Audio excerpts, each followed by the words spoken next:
Morning. Everybody's up early today. How y'all doing today? I'm not showing myself because it's raining and it's still dark out here.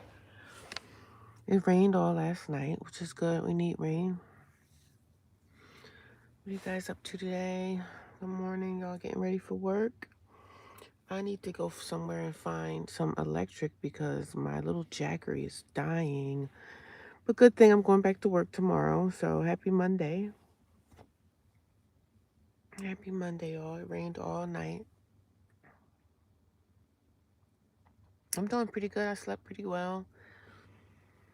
Slept all right. Doing the best I can.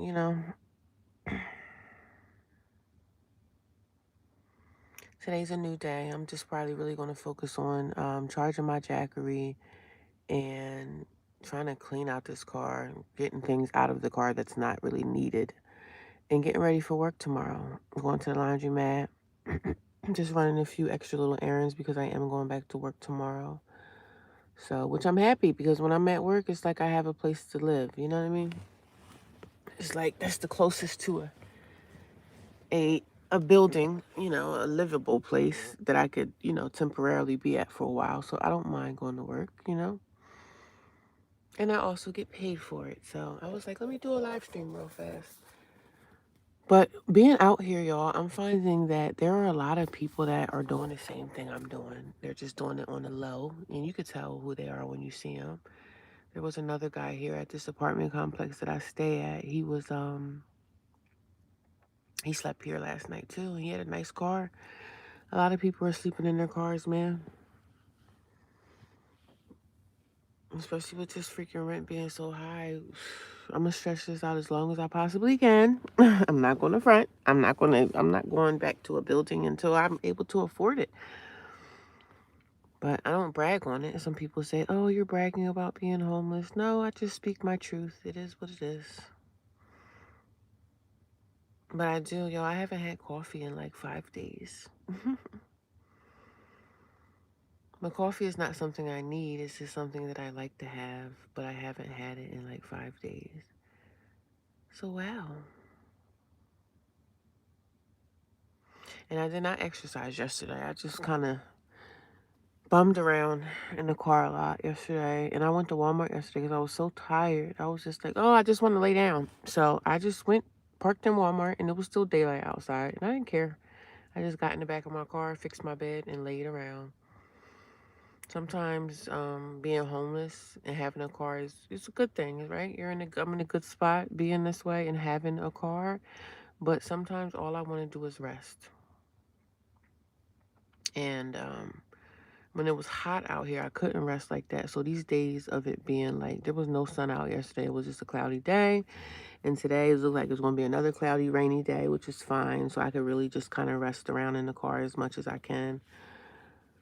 I'm going to try to see if I could find like a chicken breast or something I can make out here, like dinner, some kind of dinner or lunch that I can make. I'm really trying to just have one meal a day, but I was in Dunkin' Donuts yesterday and I had the nerve to get like avocado toast and it was so nasty. It was just not even. Why would I tell you my real name? My real name is Journey. My name is on my channel, but why would I tell you my real name? Why would I do such a thing? When you're on social media, you have to protect yourself as much as you can. So I wouldn't ever give out my real name because people on this platform can be really nasty. So I would never give out my real name. My name is Journey, so that's what most people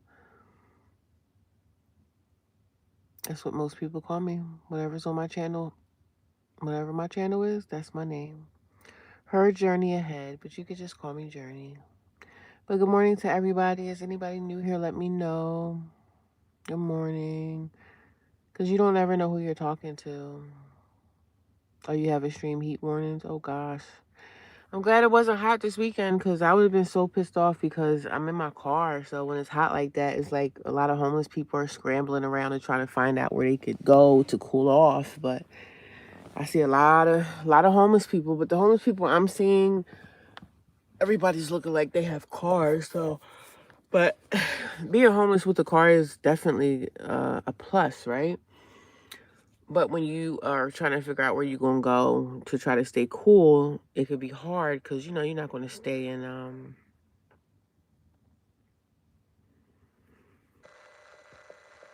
not going to stay you're not going to stay in your car when it's like 100 degrees because, you know, your car is probably 120 degrees.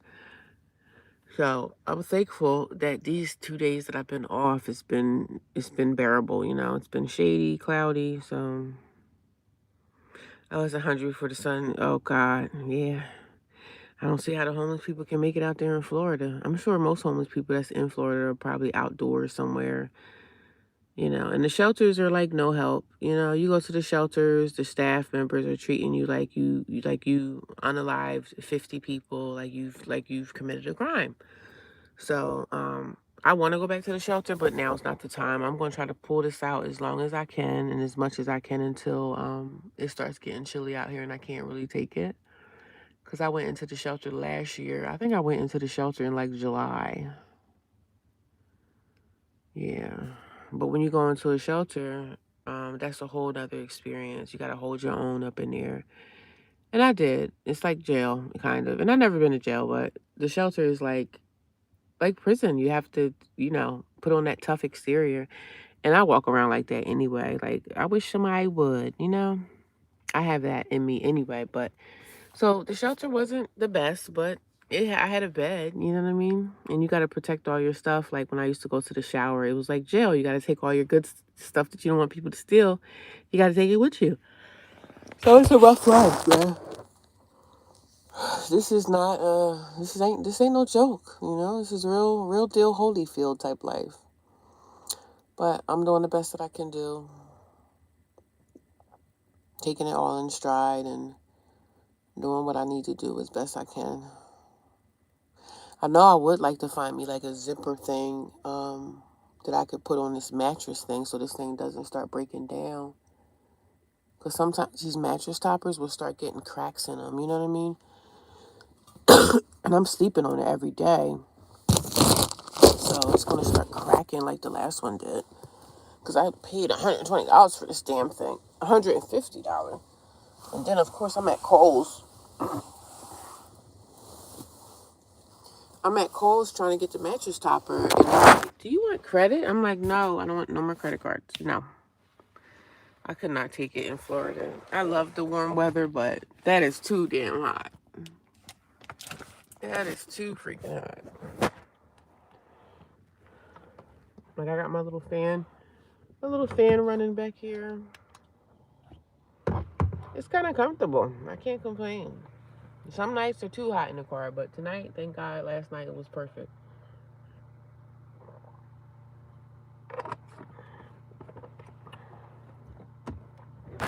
Still haven't been keeping my windows down, so.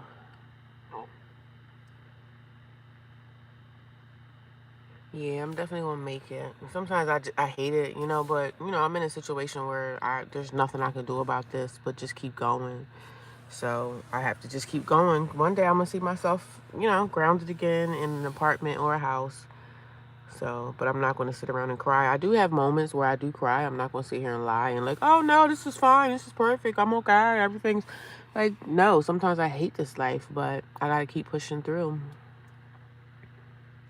But I'm gonna continue to share like I've been doing, and it's a little warm back here. I'll turn my fan back on. But I feel for people that's in this position that are much older than me, like seniors, and it's just rough. It could be rough because sometimes I'm like, I don't want to do this again, but I'm saving money, so it's a plus for me. If I'm able to save money, that's like a plus. So, or you keep your AC running the whole time. I bet your electric bill is probably really high, huh? Yeah, that's what we did at the house in Transitional Living. They ran the air conditioner all day because, but on days when it was like this, I would turn the air off. On days like this, I would just turn the air off. Because it's like, I like fresh air. I'm a fresh air type of girl. I don't mind the air conditioner when it's really hot, but I just don't like to be in the air conditioner like all day long. You know what I mean?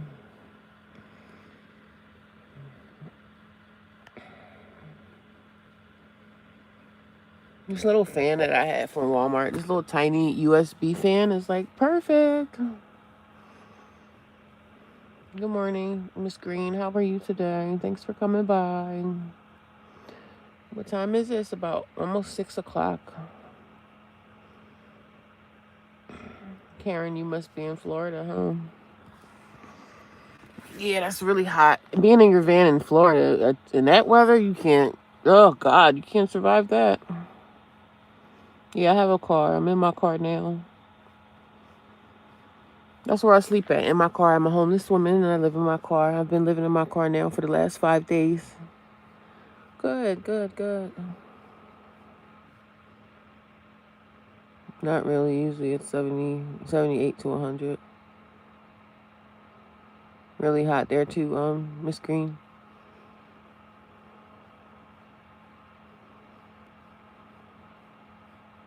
Why would I tell you my car? Does that even make sense? You're asking questions that, like, why would I give you all my information? You asked me my name, and now you asking me my car. Like, why would I tell you that? You don't tell your information on social media. Who does that?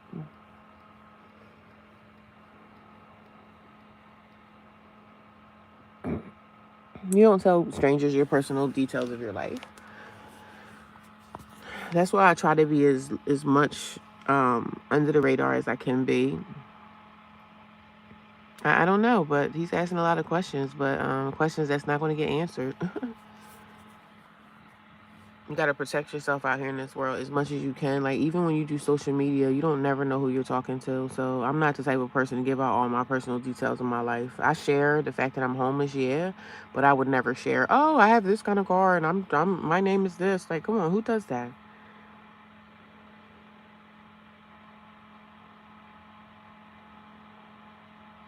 It's hot. Are you in Florida too, Shelby? I know I always call you Miss Green, but is that how you pronounce your name, Shelby? Good morning. How are you? What's today? Monday. Happy Monday. I am here early. It rained last night, so it's really cloudy out here, so I can sleep in a little bit because it's kind of dark here because it was raining. So I slept in a little bit, but I was like, let me do a live stream before, I don't know what today's going to be for us here, how hot it's going to be. Social media will never know my life, but I'm a social media person, so I share my life, and I don't have a problem with sharing, but certain things I don't share. So yes, I do social media and I talk about my life, but I don't tell all the personal details in my life. I'm a sharer, but certain things I'm not going to share because certain things are nobody's business.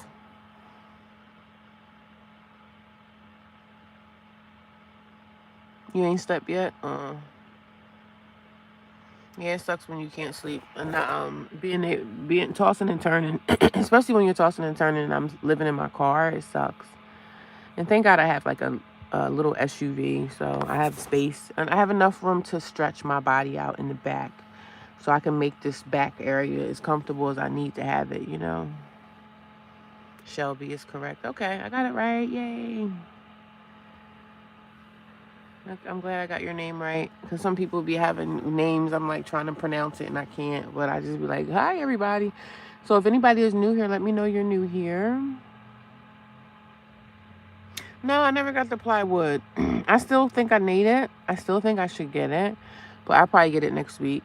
I didn't get the plywood. I still want to do some research on that first and see what other people are doing in their cars. Like, I just feel like I need a flat surface to lay this mattress topper on, because the mattress topper is literally laying on top of the car, like whatever's when you put the seats down in the car. So the mattress topper, and the mattress topper will start wearing out, you know, it'll start wearing down, and I want to keep it as long as I can. I can go to Walmart and get me like a something to put over this mattress topper, like a twin thing to put over it with a zipper on it. That's what I need to get. And I can get one of those to try to conserve this mattress topper, because I'm not going to be buying mattress toppers every month, you know what I'm saying? Because it wore out. Because these things are $150, and it's not cheap. The mattress toppers are not cheap, so Yeah, I'm gonna get me something with a zipper on it from Walmart. That way I could zip this thing up and to conserve it, you know, keep it as long as I can keep it. But I'm gonna get up and start getting myself dressed because I'm gonna go do my daily exercise. Woohoo! Let's go do some daily fitness. Because I didn't do any fitness yesterday. I didn't exercise at all yesterday. So we're going to get back to it today. I gave my knees a little bit of break. Gave my knees a little break. But back to it. Yeah, I have plenty of water. I always keep a couple of gallons of water in my storage. Like I get my water from Sam's Club because I have a Sam's Club card, right? So I get everything in bulk. So I go to Sam's and get like 6 gallons of water at a time. So I've been drinking water. That's all I've really been drinking is water. I have juice here and there. So, and I do have some videos coming out. So you guys, if y'all see my long form videos, and when I say long form videos, since now I'm not living in the house, I'm not really going to be doing like an hour, I'm not going to really be doing hour videos anymore. So when y'all see my videos like 15 or 20 minutes long, could you guys like them and share? Like when you get done watching them, like them, share them, and please hype the videos, please, because it's helping my channel grow. And me making revenue off of this platform is going to help me get to where I need to get in life as far as shelter and, you know, living in a hotel. Whatever's going to happen with me next, I need to have the revenue. So you guys helping me with that helps my channel grow, and it helps people find my channel, and it helps in so many different ways. So if you guys could continue to share, give me some heart me's, like the channel, share the channel. If you want to share, you don't have to. If you don't want to, it's okay. But for the people that's been doing that, I see it, and I appreciate you guys for that. Thank you so much. And continue to watch. If you watch, please watch through the ads. I know nobody likes to watch ads, but it helps me get to where I need to get. I was able to, during this homeless journey that I've been on, I was able to do my YouTube channel and get some revenue from it. It's not a lot of revenue, but it's something. So I'm grateful for it.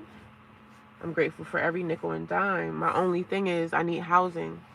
And I'm working with caseworkers and everything, but it's hard because a lot of these people out here, it's a lot of homeless people out here. It's not just me. So, and they're not going to just give you something for free. So people be thinking, oh, it's not easy to just get housing. It doesn't work that way.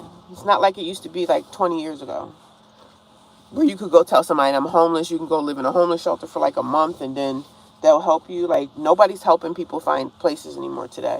They're basically giving you a packet and with the rent rates on it, and that's all they give you. So I got to find my way out of this on my own. And finding my way out is my finances have to be correct. You know, I'm not saying that I'm not dependent on the caseworkers and stuff like that, but these caseworkers and people, they don't care because they go home to their families every day. So most of them don't really care. So when you go to a shelter, they treat you like garbage. The shelter staff they're nasty. They get down with the gossip. They get with the girls and gossip against other girls. Like, the shelters suck. That's why I see a lot of people that's homeless. They don't want to live in a shelter. And I really don't blame them. Because, shoot, I'm going to stay in my car as long as I humanly can. As long as I can stay in this car, I'm going to stay here as long as I can. And I can save some money up, save up me a couple $1,000s. Then after that, I'll figure it out. After that, I got to do what I have to do. I'm not going to sit around and cry and whine about anything. I'm going to get up and keep my head up, keep praying, and keep going. That's all I can do. I'll probably end up back at Transitional Housing to go and get the rest of my stuff. I do have a few things there that's left in my room that I have to get. Probably cost. Do you have a water? Yes, Jesus is Lord. Definitely, Jesus is Lord. Good morning, everyone. Hi, the official. How you doing, the official? Good morning. Welcome in. Welcome in. Welcome in. So, Hornet, you said you'll help me out. You'll help me out with what? What can you help me with, Hornet?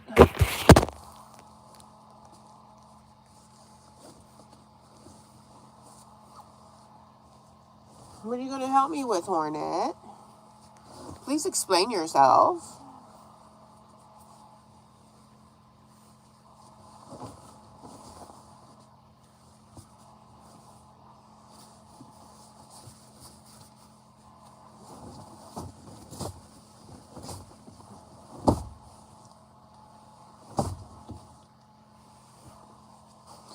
What are you going to help me with, Hornet? I'm just folding my blanket, y'all. I'm back here folding my blanket because it's starting to get daylight out a little bit. And I got to get out of Dodge. Got my little quilt back here. When you live in your car, right? Now, if I had window covers, which I'm probably going to get now, I'm probably going to get me some window covers. Just so when I'm wherever I'm at, I don't have to leave like as soon as it starts getting light outside. So I am going to invest, window covers? I can probably get them for like $30 on Amazon or whatever. So I am going to get window covers. I am going to get window covers. No, I just have a Cash App. I just have a Cash App. I'm broadcasting from New Jersey. How are you? Good morning, 13 people. I hope everybody gave me a thumbs up. Hope so, hope so, hope so. I went and got my pot from my storage yesterday. I have my pot, I got my lid, and I got my little mini frying pan. So, and I do, yes, I definitely could use a Cash App. If you'd like to do that, that would be wonderful. But I do have a I did get my pot, my frying pan. So I'm going to try to cook something today. What? I don't know. I'm going to find something simple and easy like some hamburger meat or something and try to make some rice. But it's hard to do that. And if I cook something, I'll probably cook it over there by my storage area.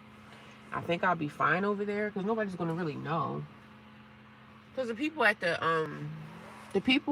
the storage place, as long as you're not sleeping in storage, because they got cameras literally everywhere. So they'll know if you're sleeping there because you would have your car parked out there for a long time. So they know if you're sleeping there. So you can't really sleep in the storage unless you at some low budget storage and they really don't care. But most of these storage companies, they know if you sleep there. You can't my storage is not somewhere I would want to sleep anyway because there's so much dust in there and it's bugs and the mice come out. Like, I wouldn't want to sleep there anyway. But I do spend time throughout my day. I will go there to organize my stuff, throw things away, yada, yada, yada. So I will go to my storage to do what I need to do. You know what I mean? But as far as sleeping at storage, I don't see how people can get away with that. Like, how do y'all do that? Because they got cameras literally everywhere. It's cameras all over the place. Like, how do y'all do that? How do people get away with sleeping at a storage? Unless they're paying the rental office. Like, some people can pay the people in the office. Like, I'll give you a couple $, you let me stay here. Like, I don't know how that happens and people actually get away with it. Like, I think some of those people that do that stuff. Yeah, I wouldn't sleep in storage. I'm in my car, so I'm okay in my car. But the storage, like the one I have, it gets dusty in there. I'm always sweeping it out. Like, every time I'm there, I sweep it out. I sweep all the dust off my bins and everything just to try to keep the dust down. But every time I go there, I have to sweep and dust because it just gets dusty and stuff. So I sweep and clean it out. But as far as sleeping in there, I don't see how people can do that and get away with it. But what I can say is if you're homeless, you got to do what you have to do. You have to do what you got to do to survive, I do get it because I'm in a situation where I'm surviving, I'm just literally surviving. But I just see how people can do it and get away with it unless they have something going on with the manager that's in the office. Maybe they paying the manager in the office off. I don't know.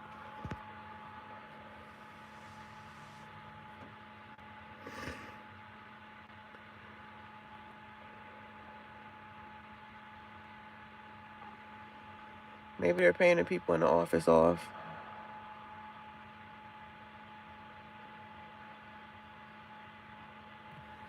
So maybe they got something going on with the office people.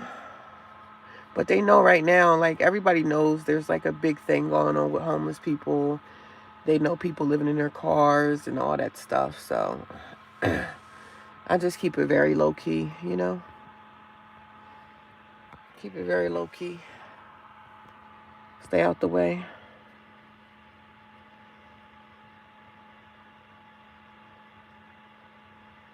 But some places be having people sleeping in their storage. I mean, I used to watch some people that slept in their storage. I'm like, how do y'all get away with that without them kicking you out? But I understand if you homeless, you got to sleep somewhere, right? All I really needed to do is sleep. That's why I was like, I think it's smart for me to move into my car because all I really need to do is sleep, you know? I just need to rest. That's my biggest thing, resting and making sure I have access to food, you know? So, yeah.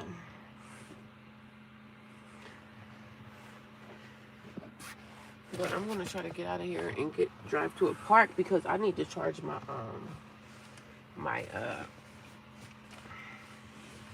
I need to charge up my battery pack. My battery is like dying. So I need to fix that. I'm back here just rolling up my bed.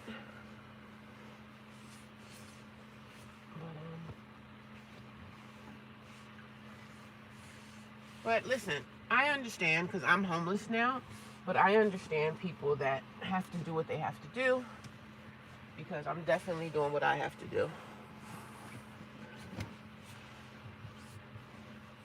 She doing what she got to do to get by.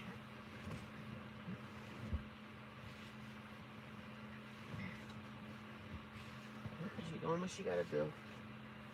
And we're not making any excuses.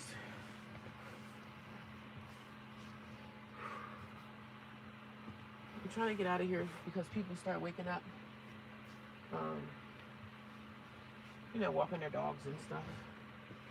I don't want nobody to see me, honey. They're gonna be like, I see her every day. But this apartment complex, I don't think these people care. And I stayed here for the last 5 nights. I have 2 secret spots that I stay in. And they've been working out pretty good for me.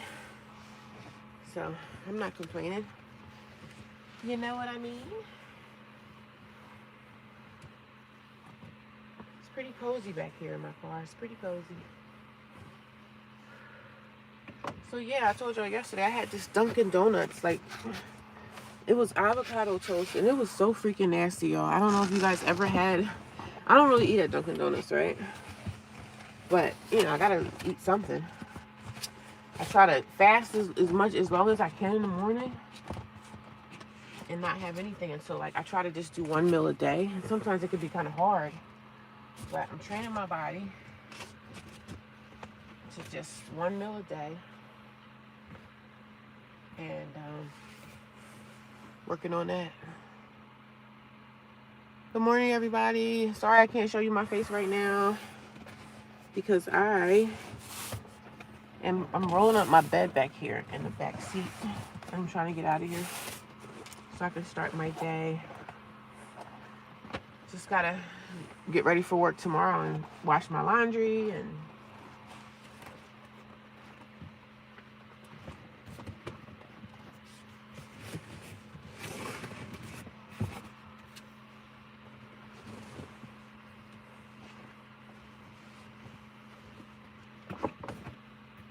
folding everything up as much as I can.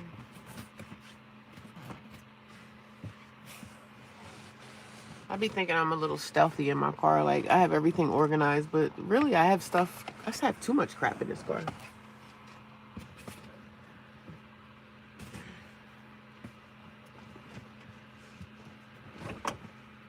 But you know, when you sleep in your car, you really don't want nobody to know you're sleeping in your car. But good morning. How you doing? Good morning. Happy Monday, everyone. Come on in. Happy Monday and come on in. I'm early today. Well, I'm early every day. I went to the produce place yesterday, y'all, and I got some bananas. I got some peaches. So I got some things yesterday. Some fruit. So I got some peaches, some avocado, and some bananas. And I got some mangoes. Mangoes are so sweet, so I've been eating on those a lot because I know mangoes help me cut down on eating, like, you know, candy and stuff. So that helps me out. Mangoes will help me, like, because mangoes are so sweet and I love mangoes. So I've been wanting a watermelon, but I don't have any way to really get one. So I just been kind of,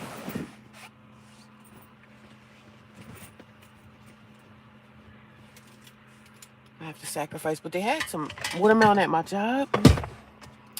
This one lady always cuts up these watermelons and she'll bring them in. And she had some yesterday. I didn't know, but I didn't have any container to take any with me. So I was like, damn, I don't know. They're probably not going to be there Monday, but tomorrow when I go back to work, they'll probably not be there. But it's okay. It's okay. I really need to charge my Jackery and everything, so I need to go somewhere and charge that. And charging my Jackery, sometimes it takes like 2 hours to do that. So I'm going to go to the park because it's not raining no more. So I'm going to go to the park and charge my Jackery up and my phone. Have a good day. Thank you. Thank you, Karen. You have a good day as well. Hope you have a good day. What are you guys up to today? People going back to work on a Monday. Y'all haven't had coffee in 5 days. It's been 5 days since I had coffee. And yeah, I've been doing all right without it.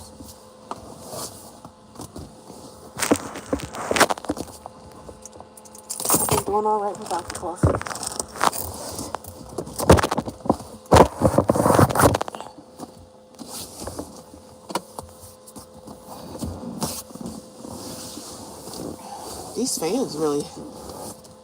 These little fans really be coming in clutch.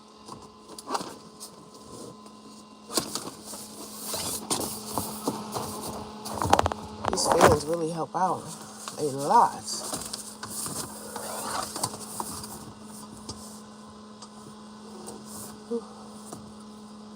I'm just getting everything together in my car so I can move on.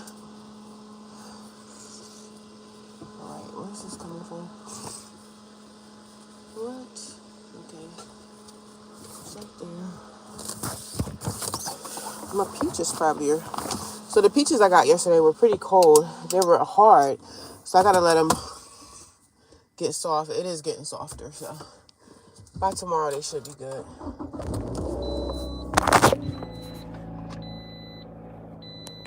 Thank you for the star. I appreciate it. Appreciate the love and the support. I'm gonna head down and go start my little exercise and everything and go to the park because I have to charge my batteries, my Jackery. And just get ready for work for tomorrow. Like just wash all my laundry and everything. And I need to go to my place where I used to live, the transitional housing, go there and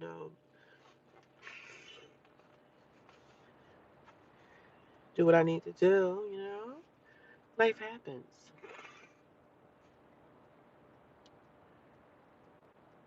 But good morning, everybody. See, I knocked my bed down back there. The bed is good. It's hot though. I hope you guys all have a wonderful day. Let's get out of here because people are going to start waking up. I always try to get in and out, do what I got to do. Thank you. Oh, look at that. You give me some water. Yeah, I need to drink water, right? I drank a little water this morning. I did. I did. Um, let me put that on for a minute until I get out of this area. You know, you got to be very, very cognizant of where you at and how you share your goings ons because you never know. You might have a crazy person out here that say, "I know where you're." People say that to me. They'll be like, "I know where you're at," but I think they just be like playing. But you never know what people are doing. You don't know if they playing or they serious. So you got to be just gotta be safe out here as a woman. I mean, I think everybody has to be safe nowadays, men and women. But women, we have to be safe, safe, safe. So I got to take care of myself out here in these streets. But I'm not in no bad areas where like they're shooting guns and all that stuff, so I'm safe. But thank you for the water. The turtle was thirsty, huh? The turtle was that was so cute. I'm not really familiar with the gifts and all that, but I appreciate them. Because YouTube used to didn't have that until like TikTok came out, right?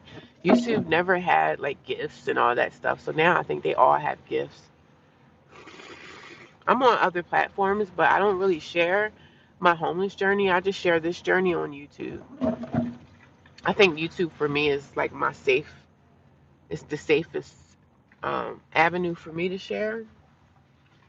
You know, and there's a lot of people sharing their homeless journey. A lot of people are sharing. People that, they want to make some extra money. Why not share your life? You share your life. Some people don't want to share because they're not sharing people, and that's fine. But for the people that don't mind sharing, I recommend getting on social media and just sharing what you're going through. I would say share. Share your life if you want to, and most people don't want to, and that's okay, but I share. I'm a sharing person, because sharing. I'm trying to find my shoes. My flip flops. My flippy floppers. Where's my other one? Oh, here it is.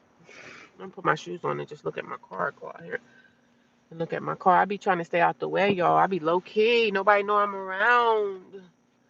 Need to give some money. Yeah, I know they're money. They're like 10 cents, 5 cents, 1 cent. So I appreciate it. Good rising from San Diego. Oh, you're in van life? Good. How are you? How's your van life working out? And how long have you been doing that?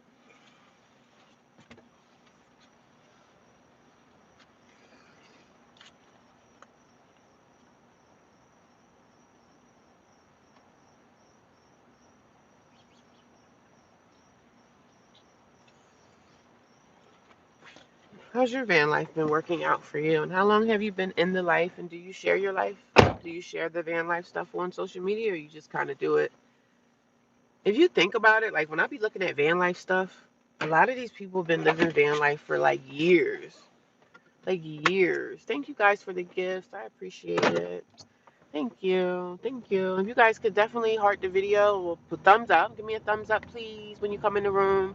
That also helps my channel grow. My channel is definitely growing because I'm actually putting time into to make it grow. But I just want this to get out there that if there's somebody in my situation, that you're gonna make it. You're gonna be all right. I just want to share that. Everything's gonna work out. All is not lost. Just gotta keep going. We living in some real dark times out here in this world, but you can make it. But you got to keep getting up every day and doing what you have to do. I do cry, like I do have my emotional moments where I'm like, oh my God, I'm tired of this, and but I get it together soon. You know what I mean? I might be down today, but I'll be up again tomorrow, because I'm telling you, my first night going back to my car, the first day it was hard because it was so freaking hot, and I'm trying to move my stuff out of transitional housing. And that's the reason why I always said that I didn't want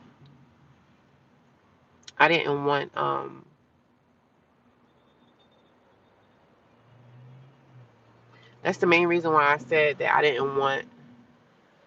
um I didn't want to bring a lot of stuff in transitional housing, because if I have to leave, I don't want to have to move a lot of stuff, and I ended up having a lot of stuff in there. It's hard for women to not say I don't want to have a lot of stuff in there, but we end up bringing more. We get comfortable, and then we end up having a lot of stuff. So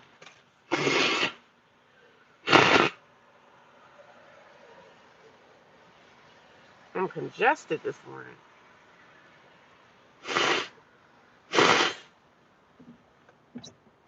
Good morning, everybody. Happy Monday.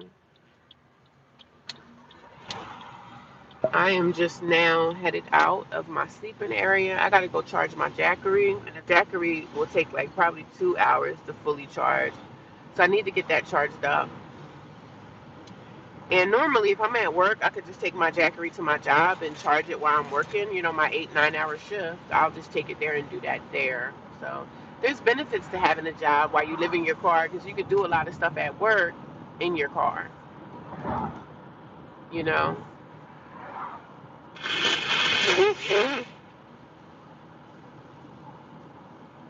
Excuse me, y'all. I'm just really congested.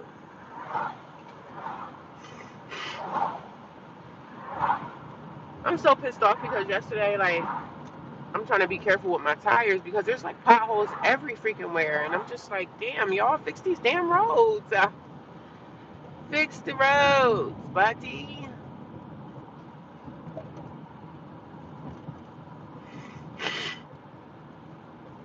Fix these darn roads. What are we paying taxes for? You know what I mean? What are we paying taxes for, my friend?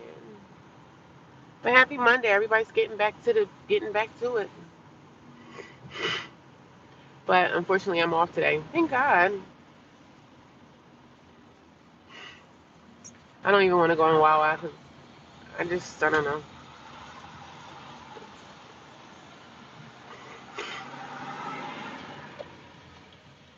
There's like potholes everywhere. I'm like trying to avoid bashing up one of my tires.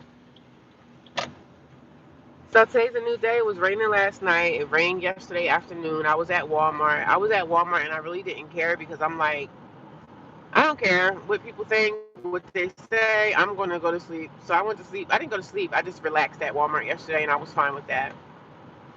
I was like, I don't care. I put my bed down early yesterday. I think I put my bed down at like 4 something, 5. I was exhausted. So if I'm exhausted, I'm going to freaking lay down.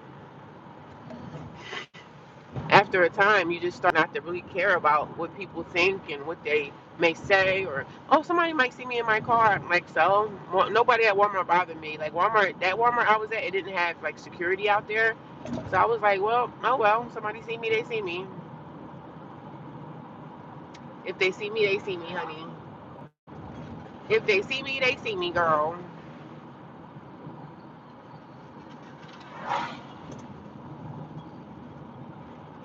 But good morning, happy Monday to everybody. What are you guys up to? Are you guys getting ready to go to work? How was your weekend? Did you do anything good? Did you do anything fun? Let me know. Share in the comments below. Share in the comments if you did anything fabulous over the weekend. As soon as I get to the park, I'm gonna take my Jackery out and I have to charge it. So that Jackery is gonna take about maybe 2 hours to charge. I don't know. I'm just feeling like it's moving kind of slow with charging my phone. It seems like my Jackery takes like an hour to charge my phone. So that's the thing, being in your car, like living van life, you have to worry about your batteries, your chargers, you know. I have this, and the only thing I really need to charge really is my phone. So, but I want to get a bigger Jackery, like a bigger one, but that's an investment, and I really don't have the money, like $400 to get like a bigger one. So I might get the same one I have and just get another one, like have two. So, yeah, life is life. It's raining. I'm glad it's not hot here. It's like perfect. When you live in your car, raining weather, we be wanting that because this is easier for us to kind of like stay warm, stay cool, you know? Because it's been hot. Like it's been almost 100 degrees. So that's pretty stressful. Pretty stressful when it's really hot out here. So it kind of is what it is, y'all.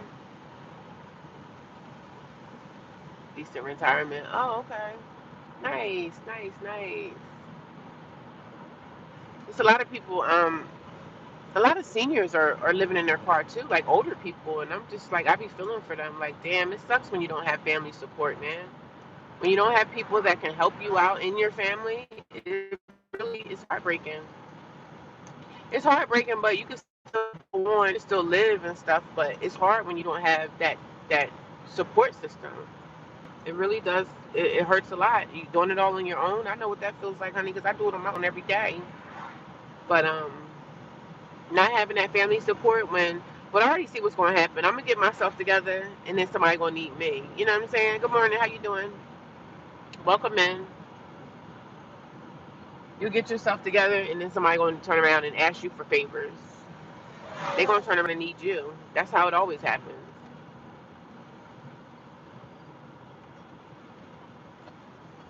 Everybody's talking. Everybody's talking all this stuff about me. Why don't they just let me live? Tell me why.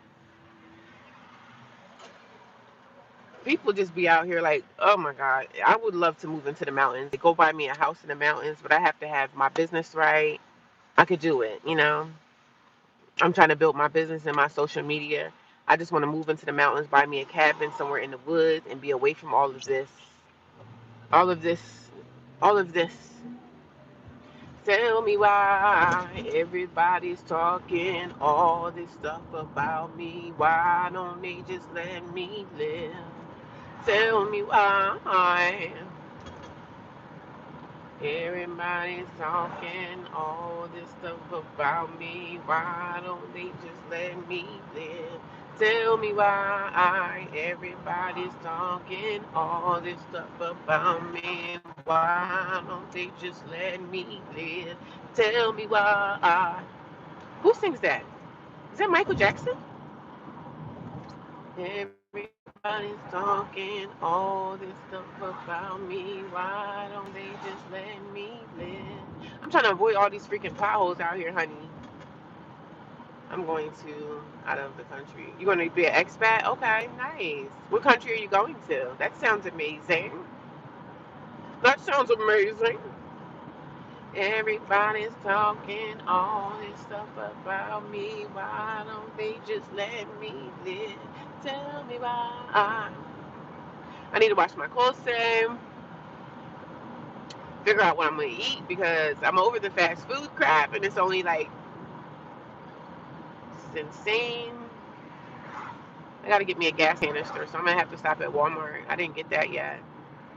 I have my stove top. I have that little from Ozark Trail. I bought this thing from it's like a camping stove, but I just need to get the canister to it. So I have this, if you guys can see that. I got the little pan. I got my frying pan. And I just need to get, like, even if I make vegetables and rice, like, I'm cool. Beans and rice, girl, I can make anything, okay? But I never used one of those little canisters before, so I'm a little nervous about that because I never used, like, one of those. Yeah. And they building houses everywhere. Like, houses built over here, like, they're building everywhere. And there's still homeless people that can't even afford these places. Like, but I'm telling you, I'm gonna get myself together so much that I'm gonna be able to afford to live in those kind of places. Y'all watch. Just watch me, okay? You just watch me, girl. Y'all just watch me. I'm gonna be able to afford. I'm gonna be up in one of them condos soon. I'm going to be able to afford. But I do want to live comfortable. Like, I don't want to live like this, you know? This ain't no way to live, but for the people that have to live this way and I have to live this way like now, but this is not my future. This is not what I want. I don't want to live in my car. Like, van life, cool. But after a time, most of those people that do van life, a lot of them end up back in homes, houses, apartments, or whatever. But if you do this for a while and you save up your money, then go find you a place, start a savings. That's why I'm trying to build my savings up again, and then figure out what I'm gonna do next. If I'm able to go into a shelter, stay there for 2 months, that's another 2 months of money that I can save because shelters don't charge you no money. They're not charging you rent. But they're gonna be looking at me since I have a job. You know, if I have a job and I still can't afford to pay the rent, they don't care. They just look at it like you're working. You know, you're working. Go pay for it. Go pay for a hotel. You're working. So that's what they look at people like myself that has a job, but I can't afford to pay the rent, and that's just what it is. I'm not gonna tell people how much I make in hours, none of no one's business, but I can't afford to go out here and pay rent. I would need to get a second. Even having a second job is still gonna be tough. So, and I'm not working two full-time jobs. I'm not doing that. So I gotta do what I have to do to save money, put money. Even though your savings, okay, that's great, make a savings, but you're gonna run through savings again. Yeah, so what? At least I'm trying to build the savings again. Like, you know what I mean? I'm trying to build the savings again. I ran through my savings when I went in transitional housing. I had a few $1,000s in my savings account. Boom, ran through it all because I had to pay rent. Rent has to be paid. Wherever you go, you got to pay. So I'm not looking to stay anywhere for free. I can stay for free in my car. I can stay for free in my car, and this will be a lifestyle for me. If I need to go stay free in my car for a couple of months to save up a few stacks, why not? I think it's a smart. I think it's a smart choice. I'm not gonna sit around and beg. I don't beg for money. I'm not begging people for money because other people, you know, people have their thing. They have their life to live. They have money. They have bills that they have to pay for themselves. So I'm not a beggar. but people do offer me money and they offer me things, and I definitely open up my Cash App and I say thank you. But I never come out of my mouth and just say, hey guys, I need this. But they were telling me, like, people were saying you should do a GoFundMe, and I probably should do one, and I probably will. But I'm still thinking about it. So I'm not going to feel like they're like, oh, let go of your pride. And you're right. Maybe I should let go of my pride, and maybe I should do a GoFundMe. I didn't want to, but maybe I should do one, right? And then yesterday when I started talking about that, like a lot of people that were following me, they just started dropping off. Like, it is what it is. This is life. You know how many people got GoFundMe's out? Like, tons of people. If you don't agree with something, you don't have to watch it. You don't have to join. You don't have to donate. It is what it is. People have the right to make a GoFundMe. People have the right to put their Cash App or whatever up because you do have people out here that support and they want to help you. Whether it's $2, $3, $5, $20, people have the right to do what they want to do with their money. And whether you think it's wrong or not, that's your opinion, and that's okay because nobody really cares about your opinion, especially if you want to be mean and nasty about it. Like, you ever been homeless before? Have you ever been in a situation where you may need a little help from someone? You got to do what you have to do.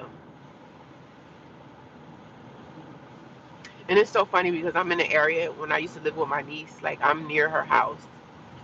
And I haven't spoken to my niece in like 2.5 years. Like, haven't spoken to her. We do work at the same job, but I don't work with her. But I do hear that she's not in the same position that she had before. So, but like I said before, I don't wish no bad on her. I don't wish nothing bad to her. I don't wish nothing bad, baby. It is what it is. Why don't you just let me? I'm gonna read the comments as soon as I get to this park, y'all. I can't really read comments while I'm driving. I gotta be careful. But good morning, happy Monday to everyone in the chat. I appreciate you guys coming here, going through my journey with me. I appreciate that. I definitely appreciate that, and I'm doing the best I can do every day. We just out here trucking along in van life, even though I don't have a van. I'm in SUV life, but they call it van life. That's like the biggest name for it. That's like the popular hashtag, van life. But they say van life is dying because they're like arresting people now that live in their car. But if you can't find me, hide and go seek. You can't find all of us because we're just out here driving along and hiding from the police. I haven't had any issues with the cops or nothing. So I'm not doing anything. They don't know if I'm homeless. Like, what do they know? But I'm at the park now and I'm going to go charge my Jackery, darling. We're going to charge this Jackery. We're going to use their electricity. Why not? They said that I could charge it at like McDonald's too, but I'm not at McDonald's. But people are out here exercising and working out, so now they're getting me hyped up. I can't pay $3K a month for rent. I can't either. So that's why I'm in my car. I called it days yesterday, and I was like, yeah, so how much is your stay? How much is extended stay? Some of the people were like 2,300. Somebody said 20. Child, as soon as he said 2,600, I hung right up in his face. Like, hang up. I just hung right up on him. And like, they're like, I don't know if they're Indians or from Pakistan. I think a lot of them are from like Pakistan and stuff like that. Some of them can be really nasty. Like, most of the hotel owners, the ones, the low budget, the lower hotels, a lot of the foreigners are running those places, and a lot of them could be really nasty. And I'm sure a lot of them are racist to black folks, you know. But I don't care. But I'm not paying y'all for it. But the extended stay I was talking about, it had a kitchenette in it. It did have a kitchen in it. A little kitchen. It's just one big room with a bathroom and stuff. But I'm thinking they were going to charge me like $1,500. That's doable. I could do that. But $2,300, $2,600, sis, nah. Nah. Now, if I needed to just stay in extended stay maybe for a month, I might sacrifice and pay the $2,300 until I move into something better. Like, it's only right for me to just probably find an apartment at this point. Because it's freaking ridiculous. It's freaking ridiculous. Are you kidding me? Which I know the hotels, they got bills to pay too. Like, I get it. People have bills to pay and they have to pay their way. They have to pay their portion. And I get it. And I understand. But I'm gonna put my Jackery inside of a bag because if somebody see me out here, I mean, they're not gonna say anything, but I'm I'm gonna put this inside like a bag or something. Well, I'm sitting right here watching it, so I'm gonna actually move into the handicap spot, and hopefully a cop won't come by and try to give me a ticket. I'm like, listen, I'm watching my Jackery charge, but I need to charge my baby up, and it's gonna take at least 2 hours for that to happen. But yeah, it's just freaking crazy, bro. It's crazy. It's freaking insane. So let me see what y'all comments. Y'all know that now how it works when all the migrants come over here, they found spaces and home for them in hotels and wasn't even a question. I know, it's crazy. That's insane. They have crock pots for people who travel and live like you and many. Crock pots take a long time to crock pot is really for house use. I wouldn't be out here using a crock pot.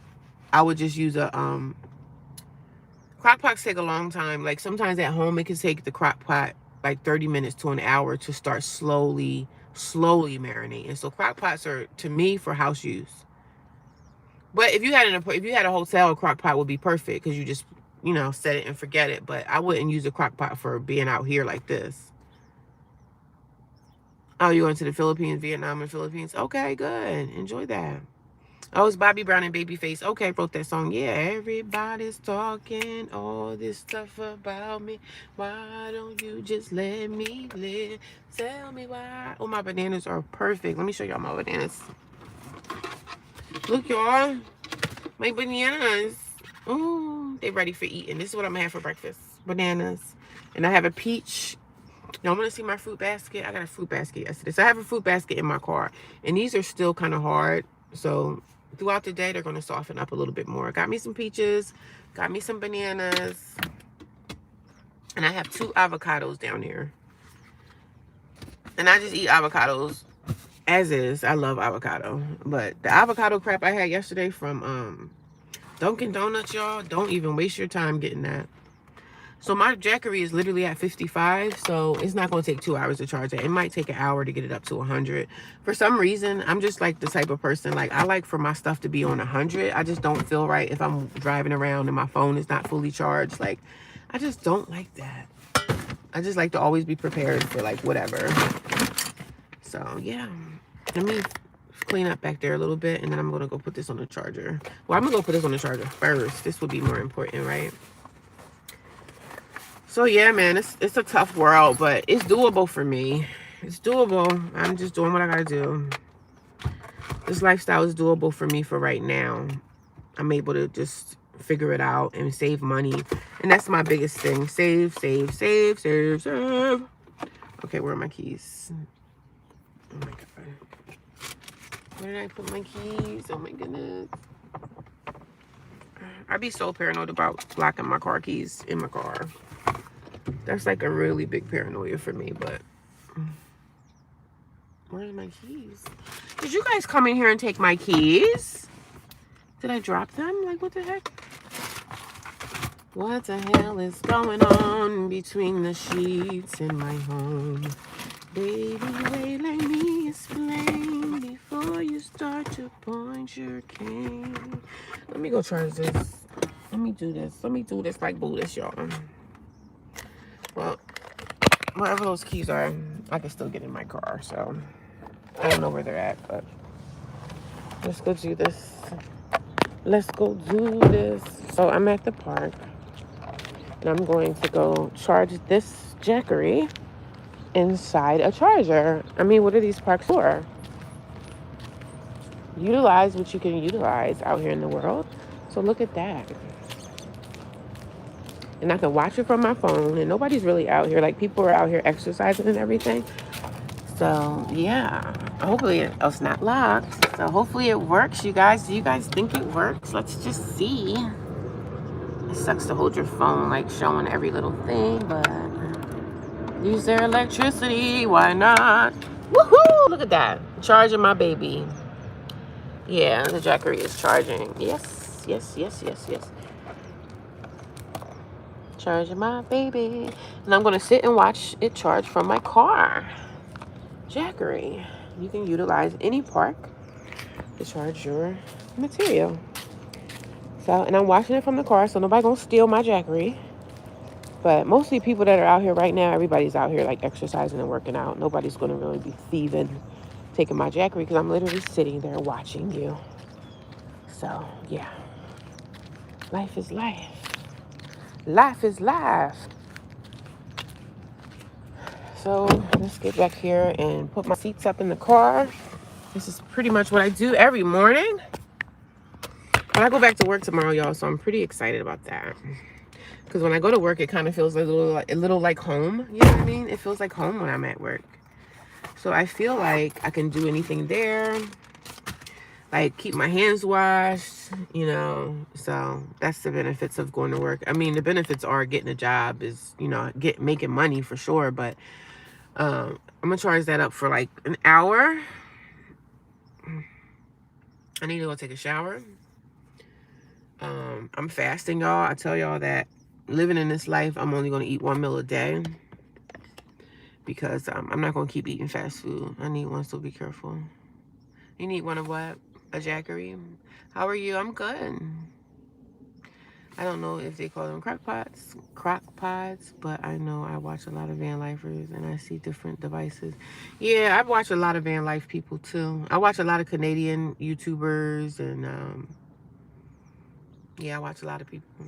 So I'm gonna go back here and put my bed up. I don't know where my keys are. I need to find those. I don't know what happened to my keys. My dirty laundry.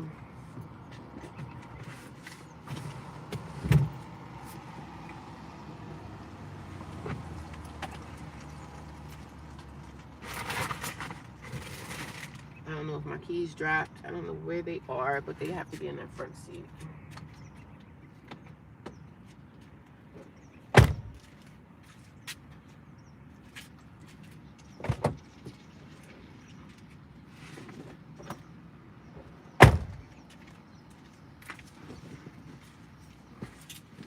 I don't know where my keys are. Oh my God. I mean, they in here somewhere, child. They in here somewhere, child.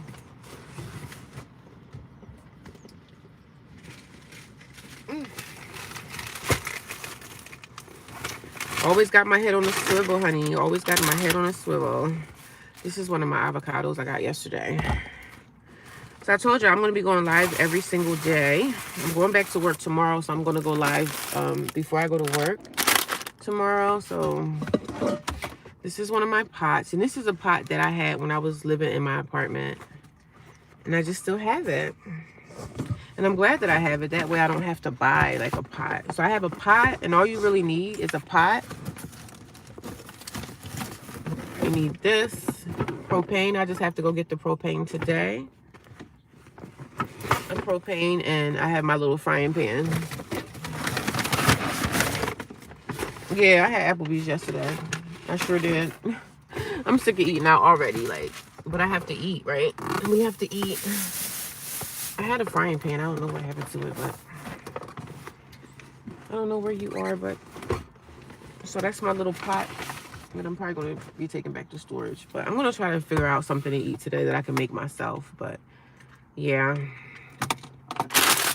Let me wipe my mouth, because somebody was in the chat and they were like, you got something white on your mouth. I'm like, thanks for telling me, because I didn't even see it. But you're going to definitely need baby wipes. These right here, you need these to take on your journey if you're homeless in your car or whatever. But when I talk about homelessness, I really talk about homelessness that people that are living in cars. Because some people are homeless and they don't have a car, which is, that has to be like the hardest thing, because you don't have a place to put any of your stuff. And I feel for people that don't have a car. But I'm super grateful that I have transportation, because if I didn't, I don't know how I would really do this. I mean, I probably would do it, but I don't know how I could get through without having transportation. I don't know. I probably would do it, but man, I would be just so messed up. It's going to be a hot day. If that sun comes out, it's going to probably be a hot one, because it's warm out here like right now. I need one, so be careful. You need a Jackery. How are you? Nice to hear. I'm okay. So you got a car, and that's definitely good money. Yes, this rain, snowstorm. This could rain, snowstorm. Right now, it's just raining. It's not going to snow because it's like summertime, so it's not going to snow. But where I'm at, it's just raining. It's not raining anymore. It rained. It was raining. It started raining yesterday, and I hope these damn mosquitoes don't start coming out. You know the mosquitoes do come out after the rain. And the good thing about this park is they have like a lot of cameras around, like they're watching, you know what I mean? They're not watching the camera, but they have the cameras just in case something happens, you know?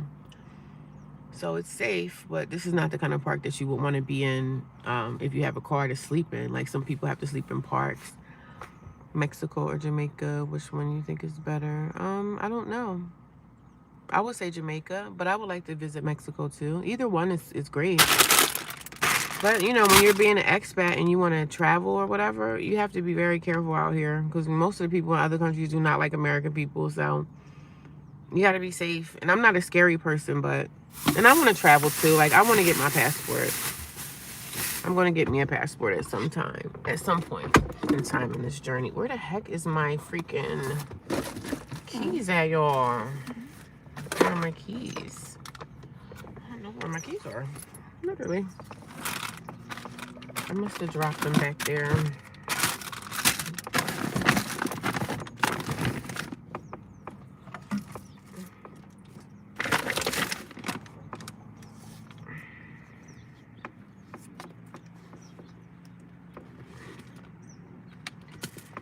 I had Applebee's yesterday. I didn't want to get it, but I like Applebee's, but I got a little appetizer thing. So I don't like eating food like this. Like I don't like eating out, but I don't have a choice at the moment.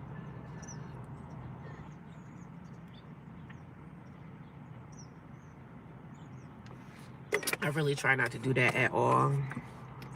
Thank you. Appreciate that. I love my skin tone too. Yeah, definitely. Let me go back and look at some of the comments. Sorry, y'all. I know I wasn't reading the comments, but I'm literally just trying to get stuff together so I can go to my next stage of what I have to do today. My keys, they have to be in this back seat somewhere. So let me see if I can find those because I'm like crazy about those keys. Like, I don't want to lose my car keys. I do have a spare, but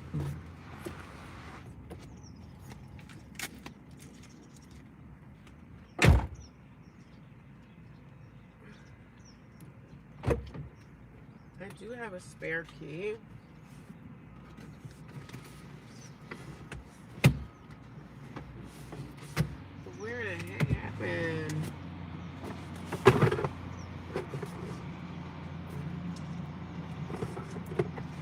They're talking all this stuff about me. Why don't you just let me in? Tell me why. Okay, I don't see them at all. Did you guys steal my keys? Where are my keys at? Where are my keys? Where's those keys, y'all? That's crazy. That is freaking insane that I don't see my keys anywhere. I don't see my keys anywhere.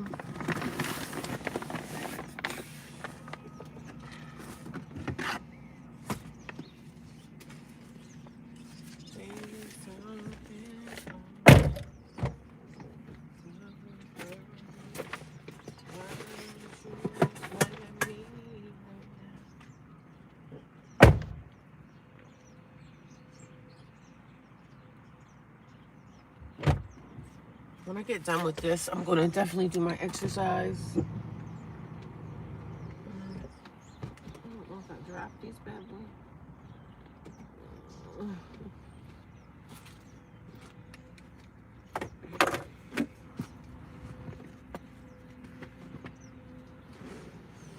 I don't know where my keys went, y'all. I don't know. I don't know. Good morning. How are you? You're off work today? Oh, off to work. Have a good day at work, okay? Thanks for coming by. I appreciate you guys. Thank you. Thank you. Mexico or Jamaica. You got a car, that's definitely a good money. I'm going back to look at my comments. Good guys, hi. I want to get my channel up to 100 likes. If we could do 100 likes, 100 thumbs up, I mean. Because this ain't TikTok, right? This ain't TikTok, y'all. If I can get up to 100 likes, I'll be delighted. So can you guys help me out with that, please? If we can get up to 100 likes. If you guys are new here and you just came into the room, y'all know my story. For the people that's been here, they know my story. For the people that don't know my story, I was evicted out of my apartment in January of 2024.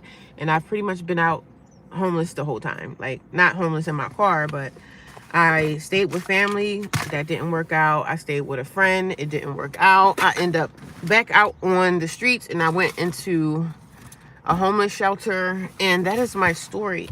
Where are my keys at? What the heck? What the hell is going on between the shits and my... Oh, that's not my keys. They're not my keys either. Oh my God. So I've been homeless. I've been out on the streets now for about 5 days. And I just share my journey. I share my story about what I'm going through. So that's what I do over here. So if anybody's ever interested about what this channel is about, this channel is about me surviving the most darkest moments and times in my life of just not having my family supportive and being in transitional housing. You guys got to go look at my videos, please. If y'all want to know anything deeper, that's just a summary of what I'm going through. I've been homeless since January 2024. Stayed with family, stayed with friends. It never worked out. Staying with people really suck. Having a roommate sucks. Transitional housing sucks. But you got to do what you got to do to get where you got to get to in life. I'm so insane. I did not see those keys anywhere. So it all sucks, but you have to do what you got to do, right? It sucks. The lifestyle sucks. Having to live with people sucks. But is it in my purse? Oh man.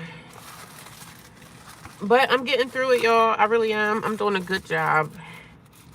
Girl, you doing a good job. Girl, you doing a good job. Sis, you doing a good job. Sis, you doing a good job. I always pat myself on the back that I'm doing a good damn job. I sure am. And she is. It's not in here. I know I had it. But I got a spare. I just don't like to not have my keys. I know I didn't. I don't like that, y'all. I don't like that fact. But. And I got a mango. Got a mango, and it got some peaches, and we got a banana from yesterday. Maybe I put it in my glove compartment. No, I didn't even open up that today. But whatever. I don't know. But what are you guys up to today? Good morning. My phone is always super hot, and it's warm out, but it's not like hot yet. Like the sun is not shining. So I got 19 people watching me, guys. I hope everyone that's in this chat has thumbs me up already. That helps support the channel. Thank you so much. Thank you so much. I appreciate you. Let me look in here. I didn't open up my purse today at all. It has to be in that back seat somewhere. Or maybe.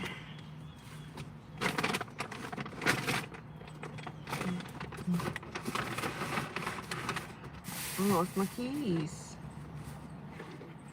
Let me stop. My mind just be going on 100. My mind be on 100 degrees, literally. I had to make a decision about my car. I gave up my car so I can pay my bills and keep where I live. I understand. See, people would rather live in a car than give it up so just they can live inside. Yeah.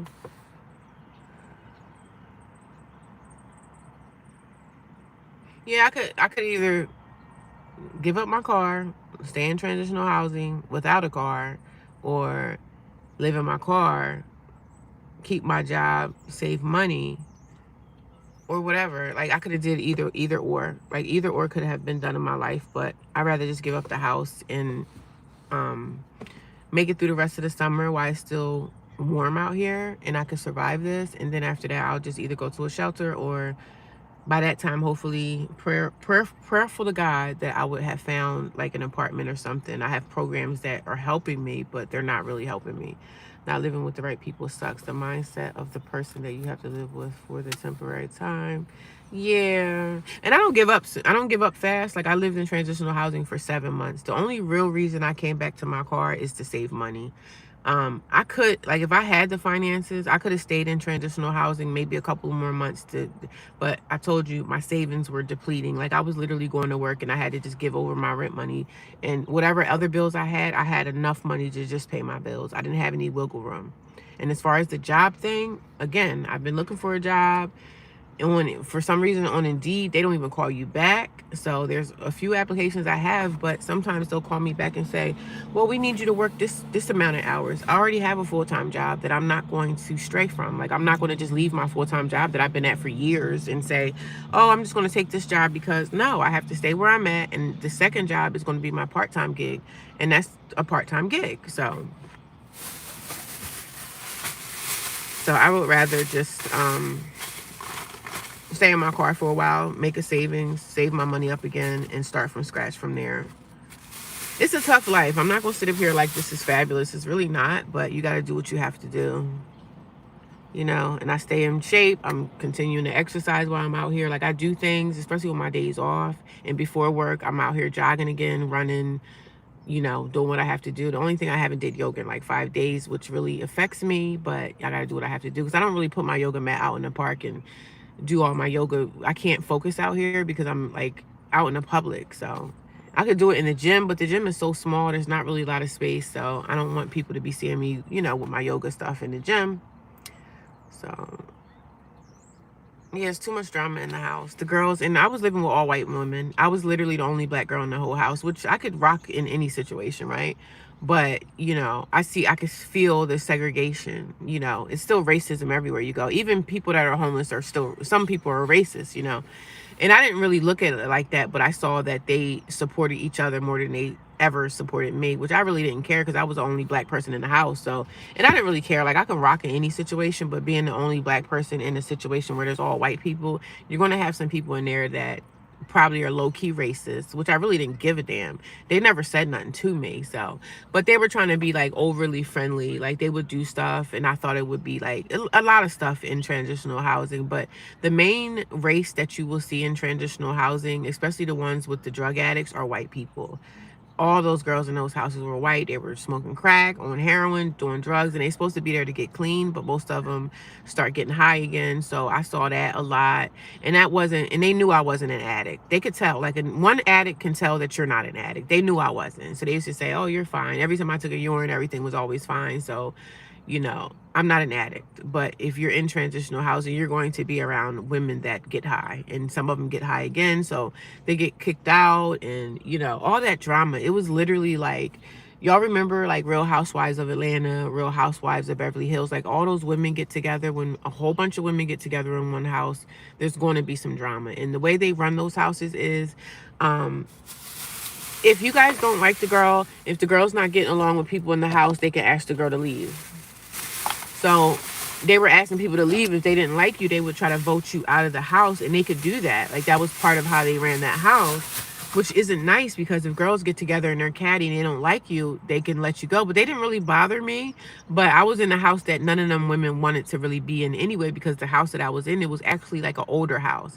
And a lot of those women, you know, they're addicts and everything, but they still have this attitude like they're better. Oh, I want to go to this new house. Like, you know, okay, go to the new house. I was so happy to see people leave, but the downside of that is the mortgage on that house was $3,300. And if you got like 5 women in there and they're all working, you can pay the mortgage. But there was nobody there but me and one girl, and we were paying our part. But I was like, I got to get out of here, because all the stress. Of course, I want to save my money again. But it was just a lot of stuff, and I just made the best decision to leave. And I think I made the right decision. Well, I did make the right decision for myself. I made the right decision for my life at the time. Like, whatever people think when they come here and say things to me. No, I'm off today. Good morning, Dr. J. How are you? I'm going back to work tomorrow. So I'm kind of happy, because when I go back to work, I feel like I'm housed, right? I feel like I'm not out here homeless. So, because I don't want to be in this car. But the good thing about living in your car and working full time you it's like you're homeless, but then you're not. You know what I'm saying? The only thing I have to do when I work full time is go to sleep. That's all I need is a place to sleep at. I'm looking at these little tiny baby birds flying around. This little tiny bird is just sitting up on this thing. Y'all know I love animals, but yeah, people are out here exercising and stuff. So exercising on their walks and everything. So my battery is still charging. I think we've been here now for about, I don't know, but I'm gonna do a 2 hour stream as long as I could do it. But I'm just watching my battery jackery, honey. This guy is walking past. I don't believe he's gonna steal it, but good morning. How are you? I'm good. I'm good. Happy Monday. I'm just out here at the park charging my jackery battery. And I got a couple little running around to do today, but I'm happy that I actually go back to work tomorrow. Because when I go to work, it feels like I'm housed, like I'm okay, you know? It feels like I'm housed and I'm not unhoused, you know? And I'm really paranoid because I don't know what I do with my phone, my battery, not my battery, my. So I had this thing for a very, very long time. I had this thing for a long time, and this is a light, but I think I just need to change the battery in it. And I could use this in the car at night, like if I need to see. I mean, I could use my phone too, but this is like a little. I had this for years, and I just had it, and I could use it. I just gotta take the screw this thing out and take the battery out and see what kind of battery it takes, and I could just change the battery, and it'll be good. See a dad out here with his child, taking him over to the field to do what he gotta do. I dropped a nail. I dropped a screw. So I'm gonna see what kind of battery this thing takes because the sports people are out here. I wanna okay, so it takes these type of batteries. So I'm gonna get these batteries. I can get these from Walmart. A lithium, and it's like a night light. So I'm gonna get some of these and change the battery.